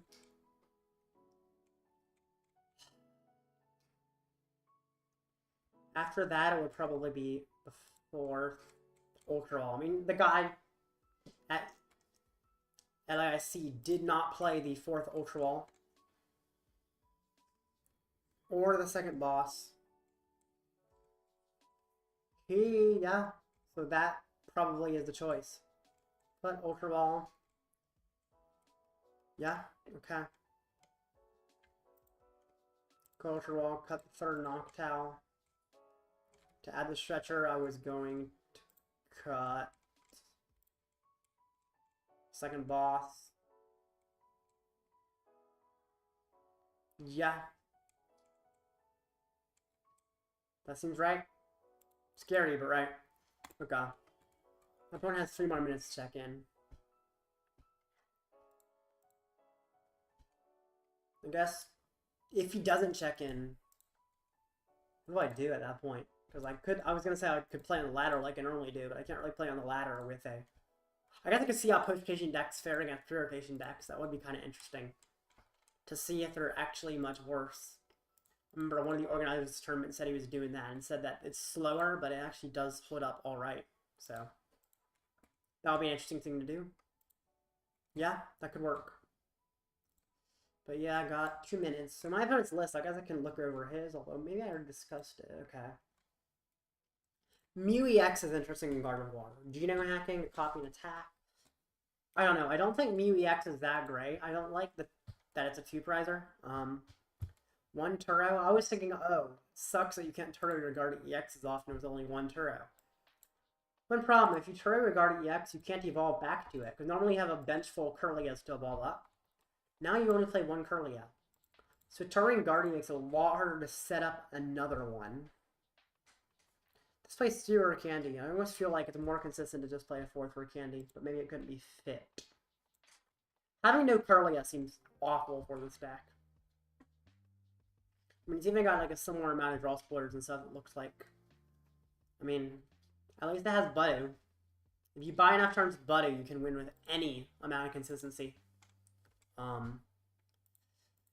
But definitely hard to buy enough turns Budew sometimes. And about 1 minute for my opponent to check in. You better check in, although it would be kind of annoying if he checks in like last second. But I have had that happen, so.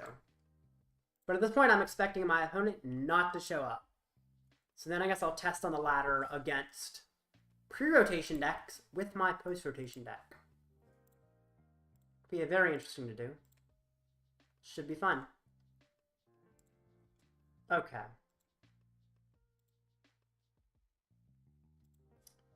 Yep. Just 30 seconds, and then I get a free win due to no-show. Let me actually see. Is there a chance I make top cut? I guess I wouldn't be able to really know very well yet. They're all 3-0. Natural Tide near the top is interesting. These guys are probably... So what? I have to go... Let's see. 29 players, so it's 6 rounds? Okay. Yeah. I could make top 8 cut. We'll see. We'll see. We'll see. Definitely going to try my best. Oh, shoot. I closed limitless. Did my opponent show up in the last second? My opponent did not show up, so I get a win. Yay! Alright, 2-2. Now let's play on the ladder. Test post-rotation versus pre-rotation. See how it goes. In theory, well. In practice, I can never know. But I definitely don't think there's that much loss to rotation that a post-rotation deck can't beat a pre-rotation deck if I play it well.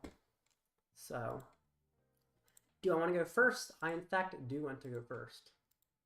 Now let's see what I'm fighting. I would like to fight a Gardevoir or a Dragapult. If the Archaludon sleeves might mean it's Archaludon, that's also something I'm willing to fight. I just kind of want to fight against something that I would also see. So, like, not Regidrago. Because that's something that I never actually fight in the format this is made for.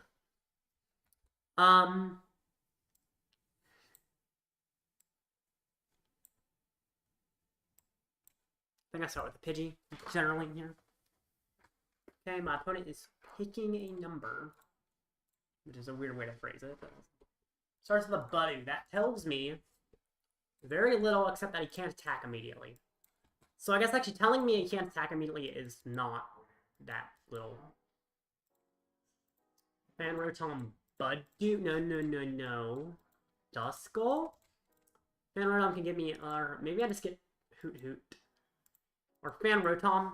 Do I need, actually, I'm filling my bench this turn almost anyway, right? Fan Rotom will be giving me double Hoothoot, but just taking up an extra space, right?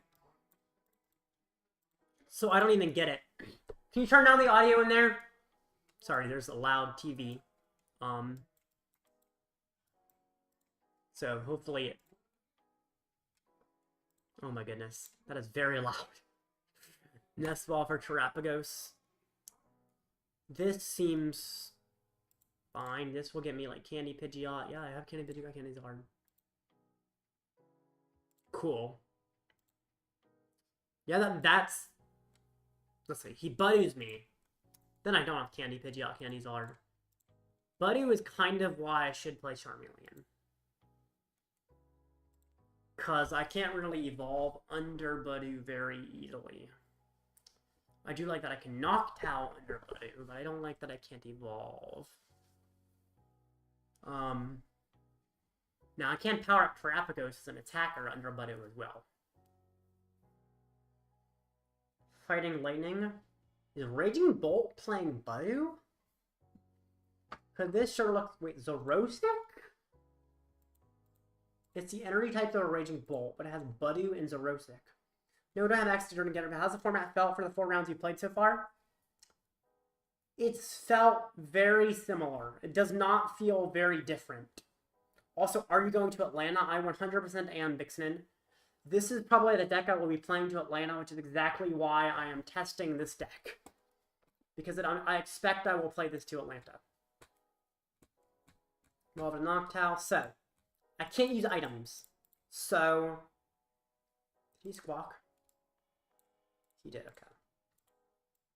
His hand seems dead, so I think we can research. I can't use items, so I just get things that aren't items, but are still helpful to me. Which I think are these two for now. Mizu, research.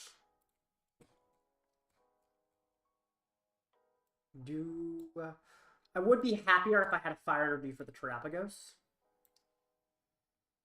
But I don't. I think I hold this and I end my turn.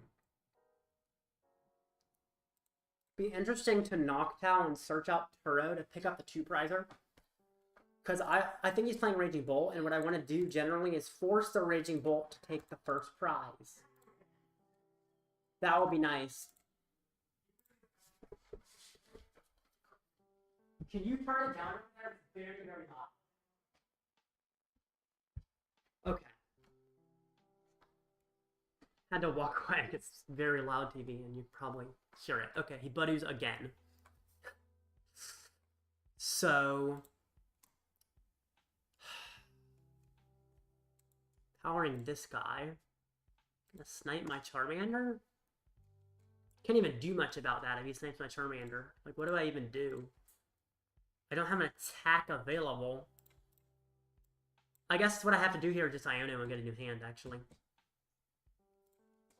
Which I'd rather research over Iono. Jacq would be great if I played Charmeleon. Actually, the fact that I played Jacq makes me realize I should certainly be playing Charmeleon, because Jacq for Charmeleon under Budew seems really strong. I guess I don't need a lot of these things. I guess I just put the area 0 to the bottom. The other trainer doesn't matter because I can't use it. But Iono gets me a new hand. I need a fire energy to power up Terapagos. Or I need another Charmander. Or something like that. That's actually not bad. Okay. I can handle that. He's probably, or I was at least expecting before, he was going to Fezandipiti, snipe my Charmander. Now he might actually attack with Raging Bolt. How likely is it he gets Gust, knock out Terapagos with Raging Bolt? I don't know. If he does, that is annoying. Is it a big deal, though? I don't think it's a huge deal. It's pain. But I can still win despite it. Yeah, my Area 0 does allow him to extend his bench. Definitely tough that he has access to resources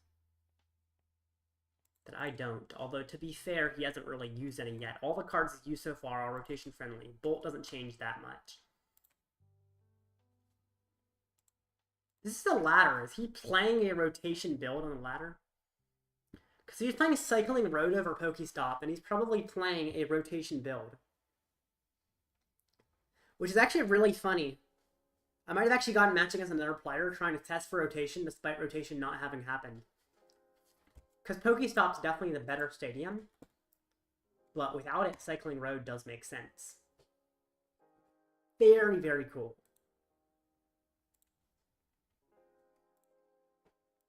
He's knocking out my Pidgey. Thank goodness.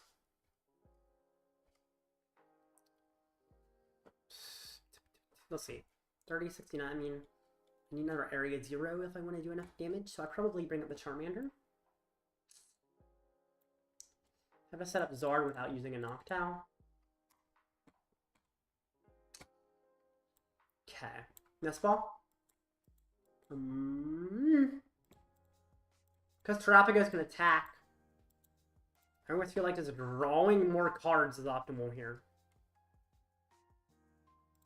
Yeah. Also, I feel like I'd always rather knock out the Fezandipiti than the Raging Bull here, especially because actually Raging Bull has too much HP to be knocked out. So, Iono. If I don't find Candy Zard, Fezandipiti can draw me it. If I still don't find it, maybe I cry or something, but hopefully that doesn't come to that. That's half of it. That's the first piece. Second piece finds off Fezandipiti, right? Yes, it does. Thank goodness. Now I Ultra Ball away. I mean, I could lose a Duskull, yeah. Duskull and Jacq. Or the Zard. And now I get to do things. Good Cycling Road if I really wanted, but that seems so weird. Only 2 energy. I do have Night Stretcher in hand if I want to power up the Terapagos after this knockout, though. I have a Fire Energy in hand, so actually I have a backup attacker, yay. And then I knock out the Fezandipiti. And I'm in theory in a great position. Whew. So, for Terapagos to knock out anything on his bench, except the Budew, which is, of course, not what I prefer to hit, it does require me to find Area 0. And I have nowhere to fit a Hoothoot to get a Noctowl to get an Area 0. But other than that, this is great. How hard is it to find Area 0 when I have Fezandipiti? In theory, not that hard. In practice, it's always harder, but we'll see. So,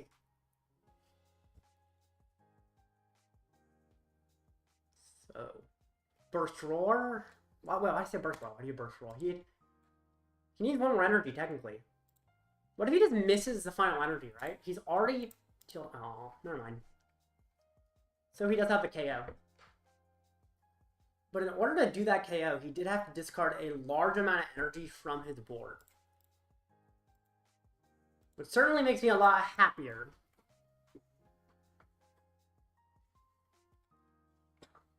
Because it's a little hard to win when you don't have much of a board. Bring up their trap. I think I just Fezandipiti first. Oh my goodness. Actually huge. Charmander, Hoothoot.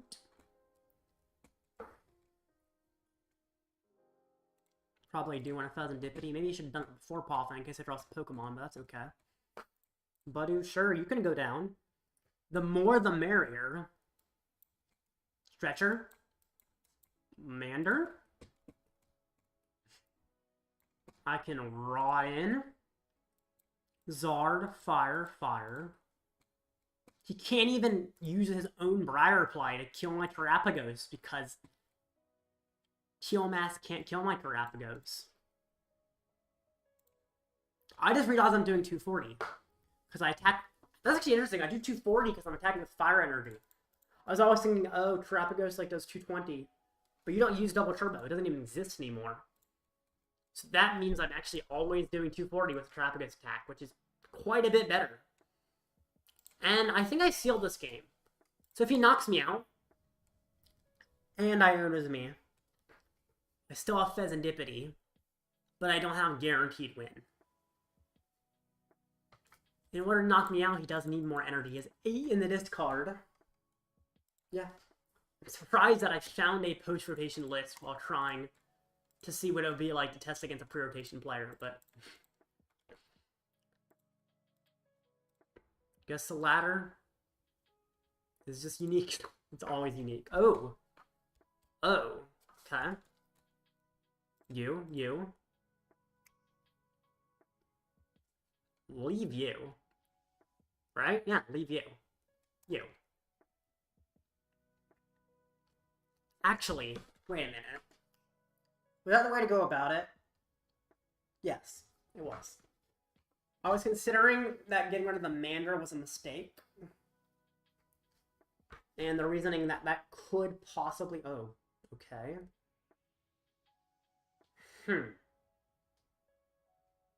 Noctowl can activate here. Well, I can definitely get the knockout. I have Turo. But after getting the knockout, I really want like to go for Dusclops or something after the knockout if I can. I like if I had a Dusclops in hand, I just kind of win this turn, or maybe I don't win this turn, but I can do damage. But I guess I don't need Briar if I'm gonna be on one prize. But Candy's consistent. Nest Ball is also kind of consistent, but Candy's more consistent. But then I just Turo up the Noctowl to reset it. If he knocks out Terapagos, I no longer have access to a Terra Pokemon.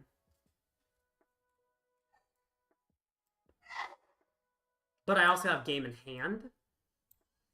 But I won't need to find another Terra Pokemon if he Ionos me or something. Although if he Ionos me, he's not powering up the Raging Bolts, actually, because he has no energy on the Raging Bolts. When if he Ionos me, he's not powering them up. If he doesn't Iono me, I have game in hand. Therefore, I'm fine unless his A-Spec is like Unfair Stamp. Has he used his A-Spec yet? Who knows? Maybe it's Unfair Stamp. I actually did fight a League Cup, a Raging Bolt with Unfair Stamp. I lost in the finals at League Cup, although he had an illegal deck list and the judges didn't make him fix it, so. But I definitely won that because he had an extra consistency card he shouldn't have had. Okay. Nest Balls? What's he trying to do here? With that gust on the Hoothoot. Okay, he passes. So Prime Catcher Squawkabilly.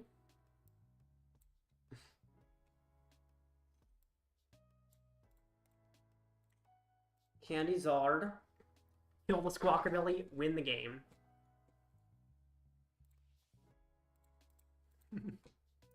There we go, and it looks like my last prize was an energy card. Yay! Perfect. And that's all, folks. My next opponent has not checked in yet. If I get another no-show, that would actually be insane. I was 15th before this match. That's actually not horrible. And multiple 2-2s dropped. There are 8 people who are 3-1 or better. Some of those will lose their matches and be 3-2s. If I win all the rest of my matches, I think I can very feasibly make top cut. My opponent is not showing up as well, so while I wait, I guess I'll open these packs. And then I can do the next tournament match. The match I just played was not a tournament match, it was just a fun one. So I was not expecting to be fighting a post-rotation deck on the ladder. It was just a fun match, but I did. It was 100 credits. I have so many credits anyway that I don't care, but... That's fine. Alright. I don't like these daily quests. They're like... they're very specific things. They didn't used to be this specific. They used to be things that you would achieve with any deck. Now they like force you to play a specific deck. And they also reduced the rewards for them and gave more rewards for just straight up winning games normally. So.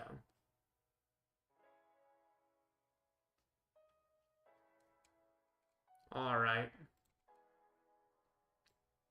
28 minutes. But it's 3 minutes until then. I can't speak. 3 minutes until he loses for not showing up. Which, how another opponent lose and not showing up? That's just insane. I don't know why people are no-showing. I guess they come here, they lose a few games, and they decide they're just not going to show up to matches. But there is this function called dropping, where you actually like are removed from the tournament. I can at least talk about his deck list, even if I don't fight him. So his deck list, I mean, it's a simple Iron Hands deck. It does have 2 Iron Leaves, which is more than I expected, actually. Makes Terapagos seem like a very good attacker. Because Terapagos with a double turbo would have done 220, but actually does 240 when I don't need double turbo. Iron Hands could, I guess, Arm Press. How many of those? Iron Crown increased by 20. Oh, true. Arm Press could just knock out a Terapagos. So maybe it's not as good as I thought, but it is nice that Iron Leaves doesn't knock it out, and he needs the extra damage from Arm Press, but Iron Leaves knocked out a Zard, so essentially we're both taking 2 prizes every turn, but in theory, I take the first 2 prize knockout, because he has to use Baby Miraidon, which is a 1 prizer to set up early. He takes a prize and a counter catcher or Prime Catcher, evolve up to Zard. Well, if he's taking 1 prize, the Evolving Zard does not carry the Iron Hands, though. Defiance Band, which I don't play Defiance Band. Oh, wait, Iron Crown. But Iron Crown's weak to Dark, so Zard carries it, or I can use Terapagos. So if they take the first prize in Miraidon, which they will. Oh, sorry for the wait time. He's here. My opponent actually showed up.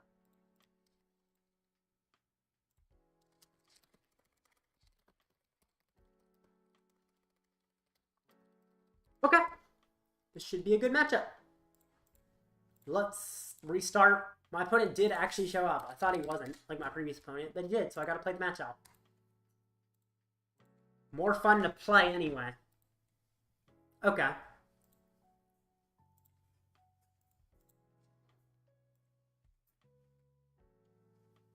Dog, you don't need to come. Okay.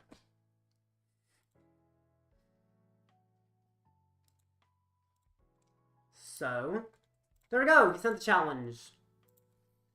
Good luck. And let's win it all.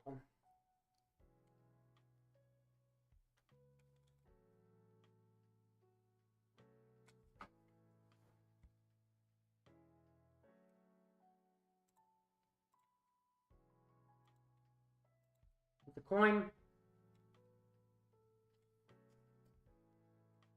Yes. I think. Something's one electric generator. Actually, I think I'm supposed to go second in this matchup.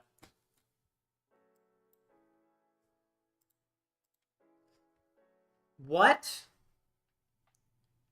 What? Sorry. Four Noctowls. 4 of them.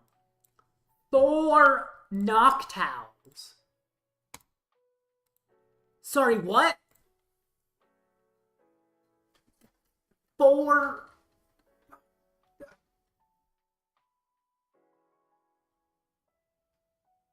What the... I'm appalled. That's a hand, LOL. This is like the kind of hand that I clip and put in a YouTube short because of how ridiculous it is. This better not also be a YouTube short of bad luck where I start bricking. Because there's been some there where I just top deck over and over again and find nothing, and it's absolutely hilarious. What in the world? Prime Catcher? Bro! No way.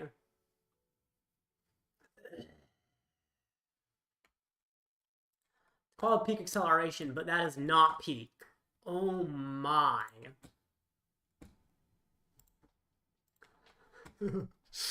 That's terrifying.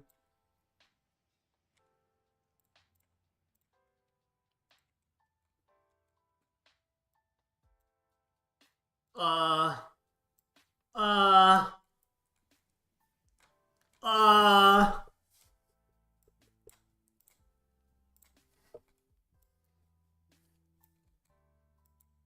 I just researched all of that away.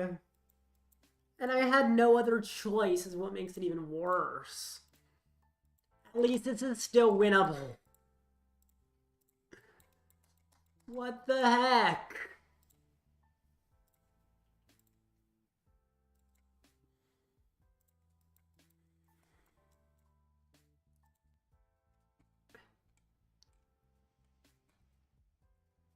Do I put this out? I don't think I do yet. I think I attach it to the active. I think there's a good reason to do that, yeah. Low-key Turo scoop. Ew, the Greninja boy stream. Dr. Alfred, really? Where are your owls?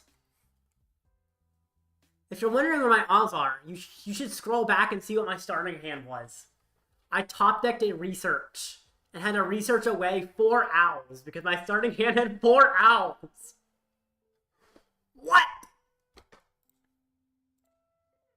Like, what? It's actually insane. How do I start with 4 owls?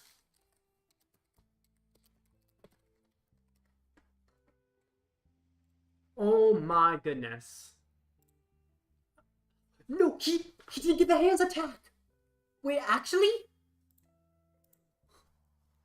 I'm not dead yet. I'm down all 4 owls, but I'm not completely dead. I'm gonna put down Fan Rotom because I want to fill my bench more. I feel like.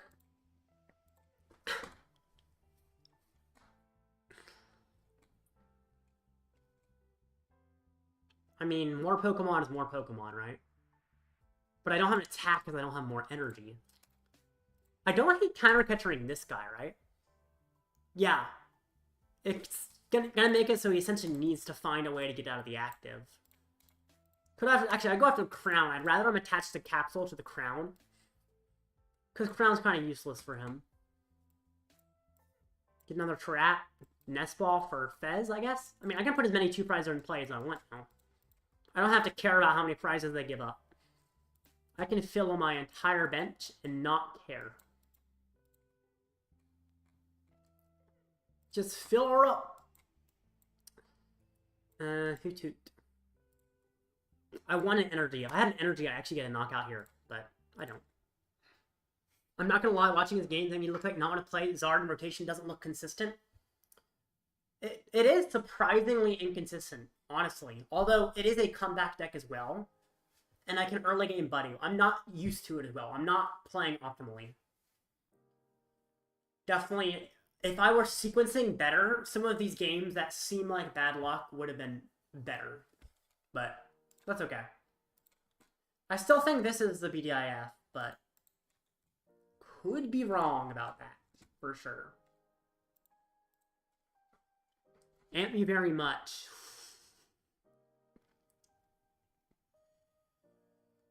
Okay.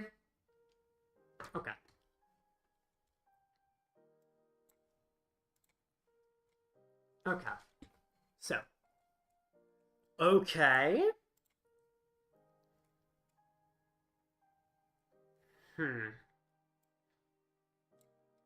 Very interesting. Not as bad as I expected, to be fair. But it was interesting as a, backup. I will need Super Rod, Ultra Ball. If you want a comeback deck, isn't Pulp better? It's more consistent, a better comeback deck. Is it a better comeback deck? I might not disagree that it's more consistent sometimes, but I don't think it's a better comeback deck. Goodness! I mean, but to be fair, starting with 4 Noctowls isn't something that will happen with any deck, just in general. That's extremely unusual. So, this game's not a great example of bricking.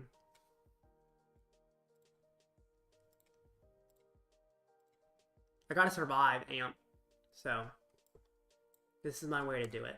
If he doesn't get another Iron Crown, I might be alive for another turn. I'll surprise Pidgey here, which makes it even crazier. Couldn't even go for setting up a Pidgeot.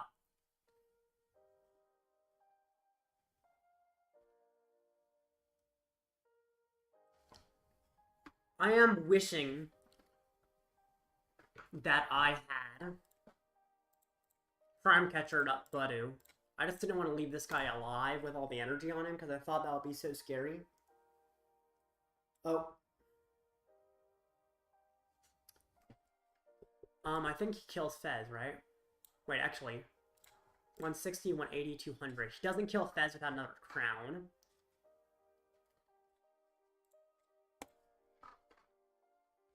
Does it only move grass? Nope. Yeah, he kills me.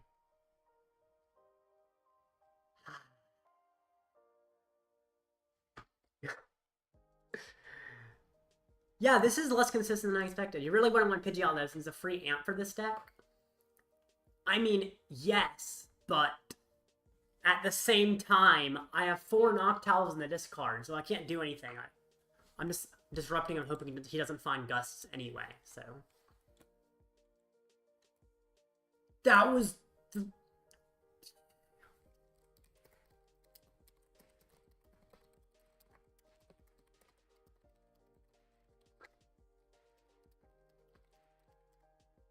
Alright, well that makes a good, clip, at least. That makes a good... XR, you're back. You just missed the most crazy thing. Don't worry, I'll upload it as a YouTube short, though, because that deserves a YouTube short. Because that was hard to watch. That was insanity, honestly. I've never had to research away for... Remember you telling me this is a good deck? Okay. Got it.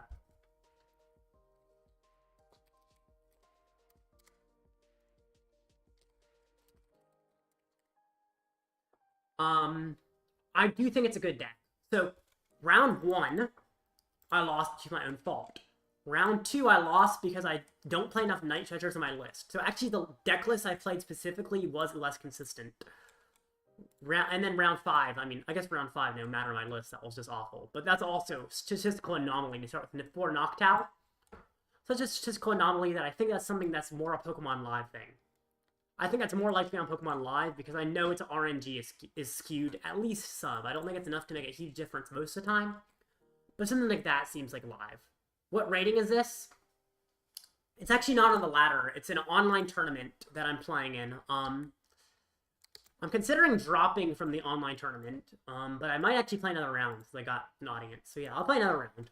But it's like 15 minutes for the next round, so I think I'll play a game on the ladder, which I'm low rating on the ladder just because I don't play the ladder much. But it's going to be interesting playing post-rotation against presumably pre-rotation on the ladder. But yeah, I'll keep playing in the tournament even though I know I can't make top cut. Especially because there's only like one more round. Yeah, there's only one more round before top cut anyway. Might as well play the last one. I think that's more fun to play the last one. So yeah. Let's do this. Oh my gosh, my first win percentage is being like 33% before this match. It's crazy. You have at least one Trumpet in the deck? No, I don't hate Trumpet. I didn't actually consider Trumpet. That's kind of smart. Yeah, Trumpet's kind of a cool idea. I definitely need another Night Stretcher. That's one problem that my list has. I think I go first blind with this deck, but I don't know. So Trumpet's cool. I don't know how I fit Trumpet, especially because next set, once they actually release Journey Together, the Trumpet won't be able to fit in the deck very easily because I'm having to fit the Clefairy, the Lily's Clefairy EX and Lily's Pearl for a pseudo Radzard. But alright, draw a card. Commander. This is a good hand, I think. It's always, I think, though. Looks like another Raging Bolt. I'm assuming he's playing an actual, like... Oh, why did I put down a second Fan Rotom? That was just a waste of a bench space. Meh. I don't like that I wasted bench space there. I've had one in the active. I don't even have Area 0 immediately available, which makes wasting the bench space even more harmful. Dang. I mean, I need a guaranteed Noctowl, which means I probably need 2 Hootoots. Oh, you put him in your hand. I should have gotten another Noctowl. I'm so not used to playing with Fan Rotom and Noctowl. I haven't done it in so long. Okay. Yeah, I could have got another Noctowl off that Fan Rotom, but I didn't. I think I do. If I put this in play, though, then he just Gust knocks it out, takes 2 prizes, and I cry. If I don't put it in play, I probably shouldn't Ultra Ball there, but in turn. Honestly, I don't think this list is very good. Definitely if you find a lot. That's definitely fair. Don't think you need Lily's Clefairy. Have you seen my discussion earlier in the stream? I don't think you were there. I had a discussion earlier in the stream of why Lily's Clefairy works. It one-hits a Dragapult really easily. Is one of the main ones. But also, with Area 0, it does high damage. And it's a 1-prizer because Lily's Pearl reduces the prizes. For sure, it needs refinement. No. Not Kirlia. I think you're against Drago. That's... Nope, it's Raging Bolt. They got a Fighting Energy. It's Raging Bolt. So it's not Regidrago. Yep. The list... I do agree that the list isn't perfect, though. I forgot a Night Stretcher. That was the main thing. I forgot Recovery. But other than that, the list is overall fine for the fact that Lily's Clefairy doesn't exist. If I add the Night Stretcher, I think the list is not bad. I think I probably want to add a Charmeleon. While the list I'm basing it off of got top 15 without Charmeleon, that was before Budew. Now that Budew exists, Jacq along with Charmeleon seems good. XR is blind, XR needs glasses. Be kind, Dr. Alfred.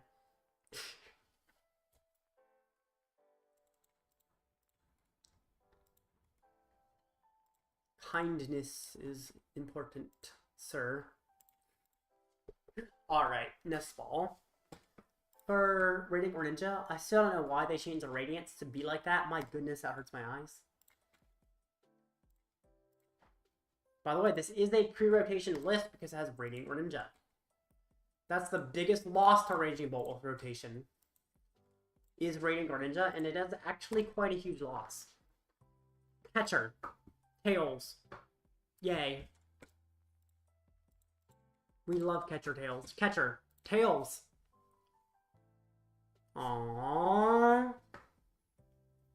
Sad day.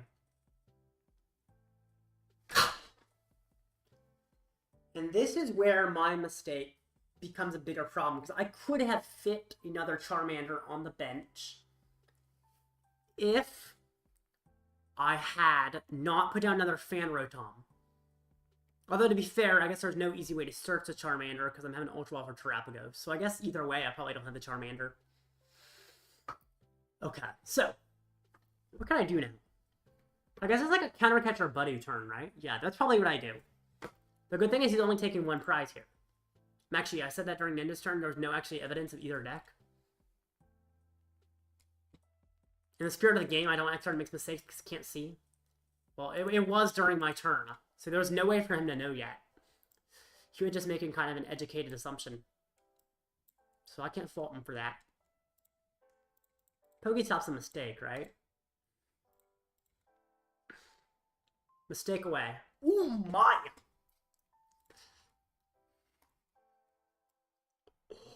Okay. Who knows if it was a mistake, but it worked, so. Get an Azu. I guess I don't need to Iono, but at the same time I don't really want to research. I guess I don't care that much. I could also just get, like, Jacq. Doesn't seem awful. Or just get, like, Poffin. Just fill my bench up under the Area 0. There's a lot of options here, actually. I think this is correct. Azu extension. Start popping off. Mandarin Budew. Budew's interesting because I can go for like some Prime Catcher Budew shenanigans. Ooh, I like the word shenanigans. Oh, I should have put down another Charmander. Well, if I find an energy, it doesn't really matter that much, right? Who do I trap? Probably Raging Bull he can technically Sada too, but he still needs to attach from hand after the Sada. But Radiant Greninja, if I go... Actually, I go after Radiant Greninja. Then Iono. If I find an energy off the Iono, then I guess my mistake won't matter. But if I don't, and he guts my Charmander, ooh, that's scary. Scary also doesn't mean game losing. It's also an argument I get a Duskull in play. Itchy Pollen. Did I Fez this turn? I'm pretty sure I did. Yeah, I did. I flipped script. I didn't forget. Yeah, I used flip script. Okay, thank goodness. Great. Teal Dance. Draws a card. And Teal Dance again. Draws another card. He didn't retreat. He could have attached to the active if he wanted to retreat, but I guess he didn't want to, okay? Fine with me. Noctowl. He's Nocturnal. Guess I'm not behind, so I can just counter catch your over boss at this point. You get Ultra Ball for the Zard. Enough energy in deck to use the Zard. This is great. For once, I'm actually in a good position.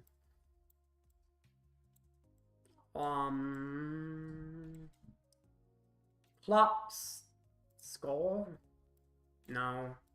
Well, I guess I'm researching this turn anyway, so whatever is in my hand is going away, because I'm probably going to research. So, Candy Zard. It also conveniently sets up the Terapagos for future use. I chased a Teal Mask. Although if he sets up another Teal Mask, he kills my Zard. But it doesn't need 2 energy on that, which he could miss. So I will go after Teal Mask, and I'm going to attack a Zard to, in theory, force him to use more resources. Interesting. Retreat. Burning Darkness. Yes. And now that's gone. I have next turn's attack pretty much already set up. He does bring out the Bolt over the Ogerpon, which is another good sign. If he does actually end up attacking with the Bolt, he needs a lot of resources to KO me. And then I attack with Terapagos. Gets back. Teal Mask, excuse me. Interesting. Energy Retrieval gets back some grass. If that was in your hand, why don't you bring up the Teal Mask and just knock out my Zard with the Teal Mask? Seems like at that point you'd rather not attack with the Raging Bolt. Well, I guess the reasoning is... The reasoning is I can't both Boss and Iono, and Terapagos doesn't knock out the Bolt on its own. But does Iono matter? I'm winning the prize trade. And you certainly can't Briar a Terapagos. Actually, that doesn't matter yet. This is a great position. I do think Raging Bolt is favored if I don't brick. And of course, don't misplay. I have to play correctly as well. So don't get too unlucky and actually play well. Guess that's for any deck in Pokemon. Alright. I am noticing pre-rotation was a lot more consistent. But I'm happy that I'm not too inconsistent overall. Seems like if I learn sequencing better with the new list, it will work well. Prime Catcher. Really? Okay.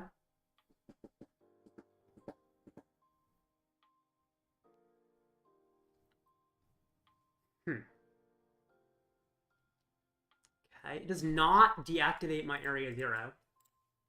Because Zard is Terra. That was an odd decision for him to make. Now my Zard doesn't have a return KO on his active, so I'll have to boss. They could like try to go for some weird Iono disruption, I guess.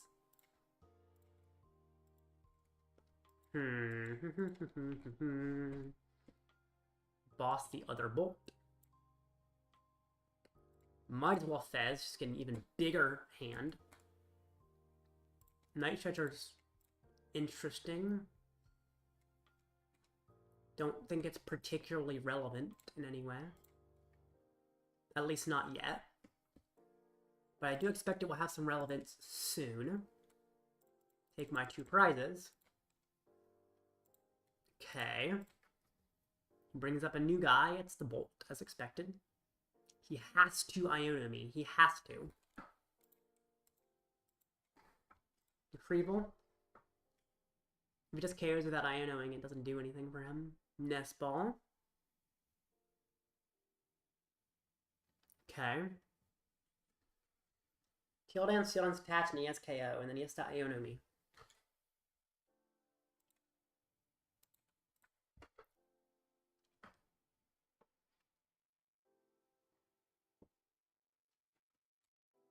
Two more grass, okay.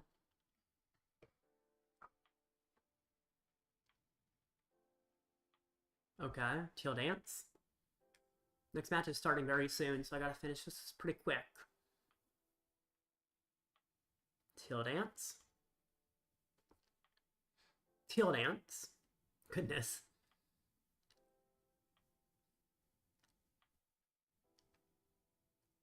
Replace my stadium, that's fine. I do not have access to Noctowl without a Terra in play. But I guess the worrisome thing. Does he have Iono? Please play your turn, sir. I don't want to have to concede just because I win this then. But I really don't want to have to concede just to get into the next match because I have like 3 minutes to check in. So, just don't take 3 minutes on your turn when you could just hit me, right? Now Bellowing Thunder. There we go. I do have to make sure I have all the energy available, but that shouldn't be too hard, right? In theory, no. I guess I have to find the rod, actually. Well, I can Nest Ball for Terapagos to activate Noctowl. Yep. So he knocks me out.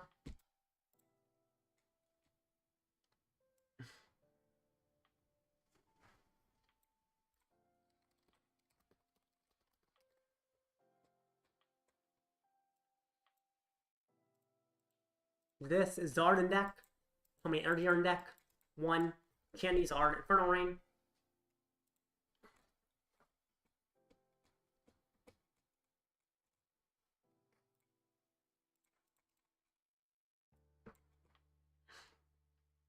Stretcher.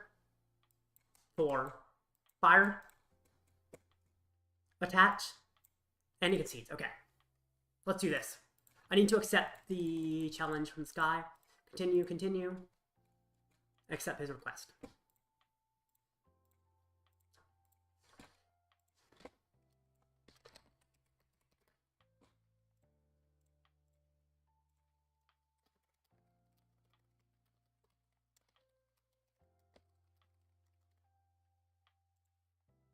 Okay, there we go.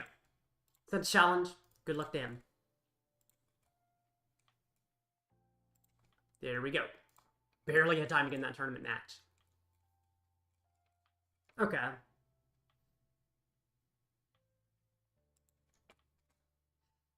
Tails. And first. Put in a weird Ogerpon deck.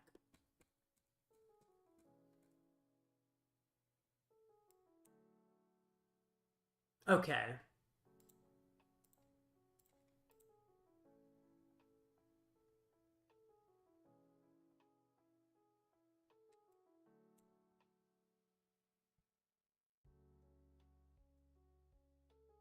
Shuffle up.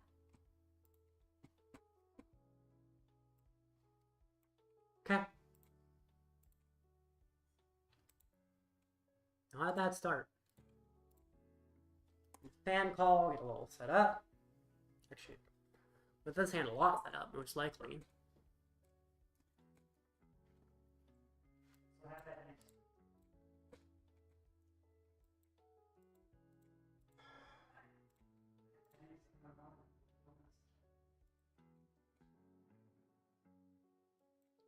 Alright.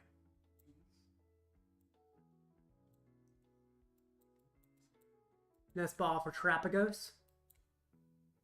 I'm putting down a Mander if I do that, actually. Nest Ball for Mander. And then next turn I can Ultra Ball for Terapagos, or I can do that just this turn. I'm going to do it this turn. Keep the Ultra Ball, maybe. I don't need a Turo that bad. I'll Ultra Ball for the Terapagos. I almost messed up and didn't get a Mander. That would have been scary. Also, sorry if I was silent for a sec. I don't know why. I think I just wasn't talking. I was just, like, thinking. I'm like, wait a minute. My mind is fried this evening. Goodness.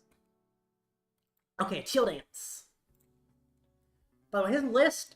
I could tell you what his list is, but I think you should see for yourself. It's an open deck list, but it's going to be kind of cool. It's kind of strange. I mean, right now it looks like Quad Pawn, but there's more to it than that. Ooh, an Execute. This is where it starts getting kind of off the rails strange. His list is cool, but it's not usual. Oh, bye-bye Noctowls. That's okay. I play 4 for a reason. No more Noctowls. Oh, thank you. I like that he did that. I want to use that Area 0 myself. And he takes 1 prize. And now I have Rare Candy's R, right? Right? I better. I can Nest Ball for Fezandipiti, actually. I don't care too much about putting Fezandipiti in play. Nest Ball for the Delipity. And then I will Flippity Scrippity with this Fezandipiti. Okay. There we go. That's actually kind of fun to say. Flippity Scrippity with the Fezandipiti. Ultra Ball, how many fire in my deck? Plenty. What else do I want to do? I guess I could get a Duskull in play. He does play things that Duskull can damage. I have a Nest Ball in hand to get the Duskull in play, so I don't do that to get the Nest Ball in play. Maybe I get Prime Catcher? Maybe I get Research? What do I need for my other thing? Maybe I get Night Stretcher or Super Rod. I get Super Rod, which I will need very soon. Okay. Ultra Ball. Nest Ball. I do not likely need Boss next turn, because I expect he's attacking with a 2-prizer. Then Candy to Zard. Use Infernal Rain. Infernal Rain gets me 3 Fire Energy. What's his A-Spec? Don't actually see an A-Spec in his list. Oh, he plays Legacy Energy. Oh, interesting. That makes you think Boss is more relevant than I thought it was originally, but that's okay. Why did I Ultra Ball away the Nest Ball? Wasn't I going to get a Duskull with that? That's okay. I also have this here in hand, actually, so I didn't even need the Rod, although I can just Iono it to the bottom, which is fine. New hand. And Zark, also weak to Teal Mask. That is interesting. That's somewhat relevant.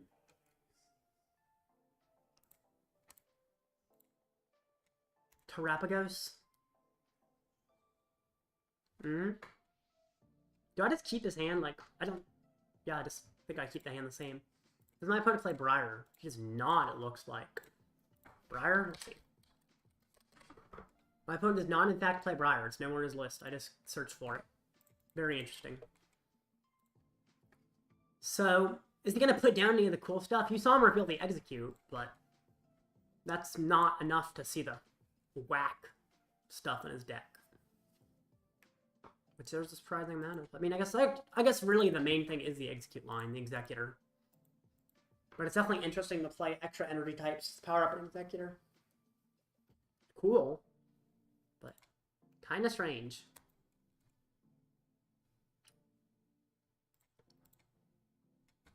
E-switch. He is going to KO me here. Thankfully, my bench is large enough. that I can return the favor pretty easily. By the way, these guys are why I kind of wanted to get a Dusk in play. Because Nor plus Briar would literally win me the game here. Oh yeah, he plays Toedscruel EX. That's another fun thing. But yeah, Dusknoir Briar would literally win me the game if I could pull it off. But I didn't really play towards it very well. Which is... it's okay. Okay. I guess I set up Pidgeot now. Jacq for Zard and Pidgeot. Candy to Pidgeot. Guess maybe I Fezandipiti first. Maybe if I find the rod off of Fezandipiti, then I don't even need to quick search for it. I didn't, so I will have to quick search for the rod. That's fine. I did check that he doesn't play Briar, so he can't just take an extra prize unexpectedly. I'm glad I checked, instead of just getting surprised and losing. I don't know. Doesn't really matter that much, does it? I'm currently doing 210. I'm actually KOing even without putting another Pokemon in play. Now, I probably will put another Pokemon in play, but I don't have to.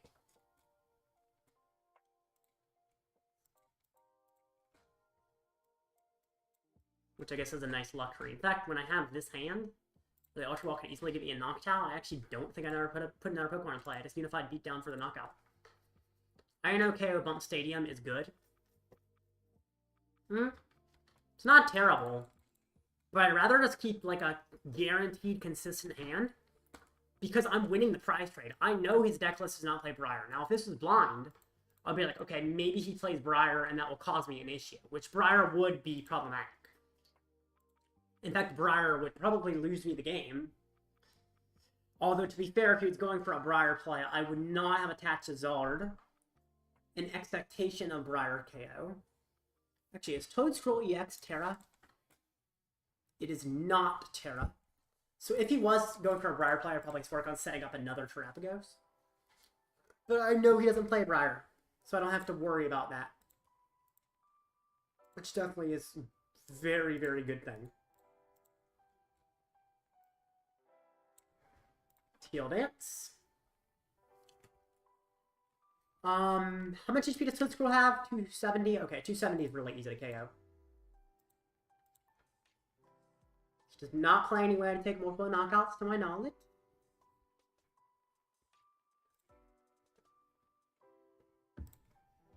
Sounds good.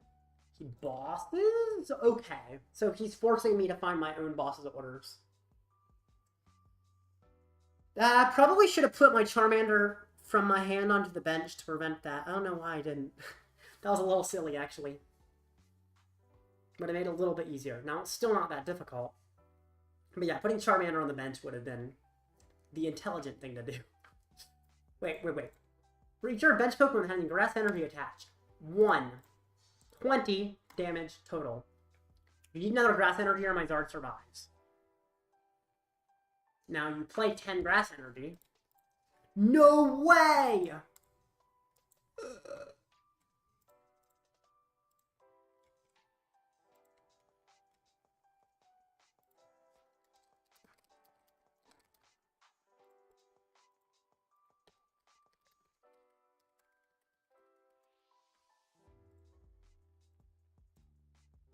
Alright.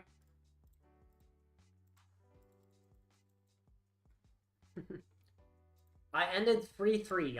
Let me check. Is it it's almost certainly not possible for you to make top cut. Same time, a lot of people dropped. So let's see. For this match...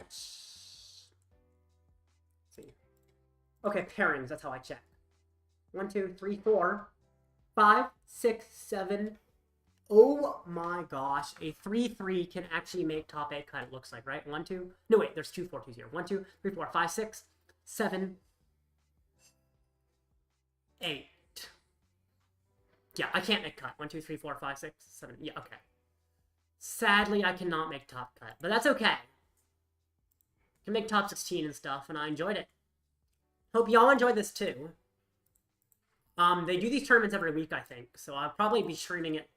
Actually, next week I might not be able to, but I'll definitely stream more of the new rotation format, considering the next regional I play is in rotation. Hope you enjoyed. If you did, feel free to subscribe, or just watch more videos, even if you don't subscribe. Watching more videos helps. And I'll see ya. Goodbye.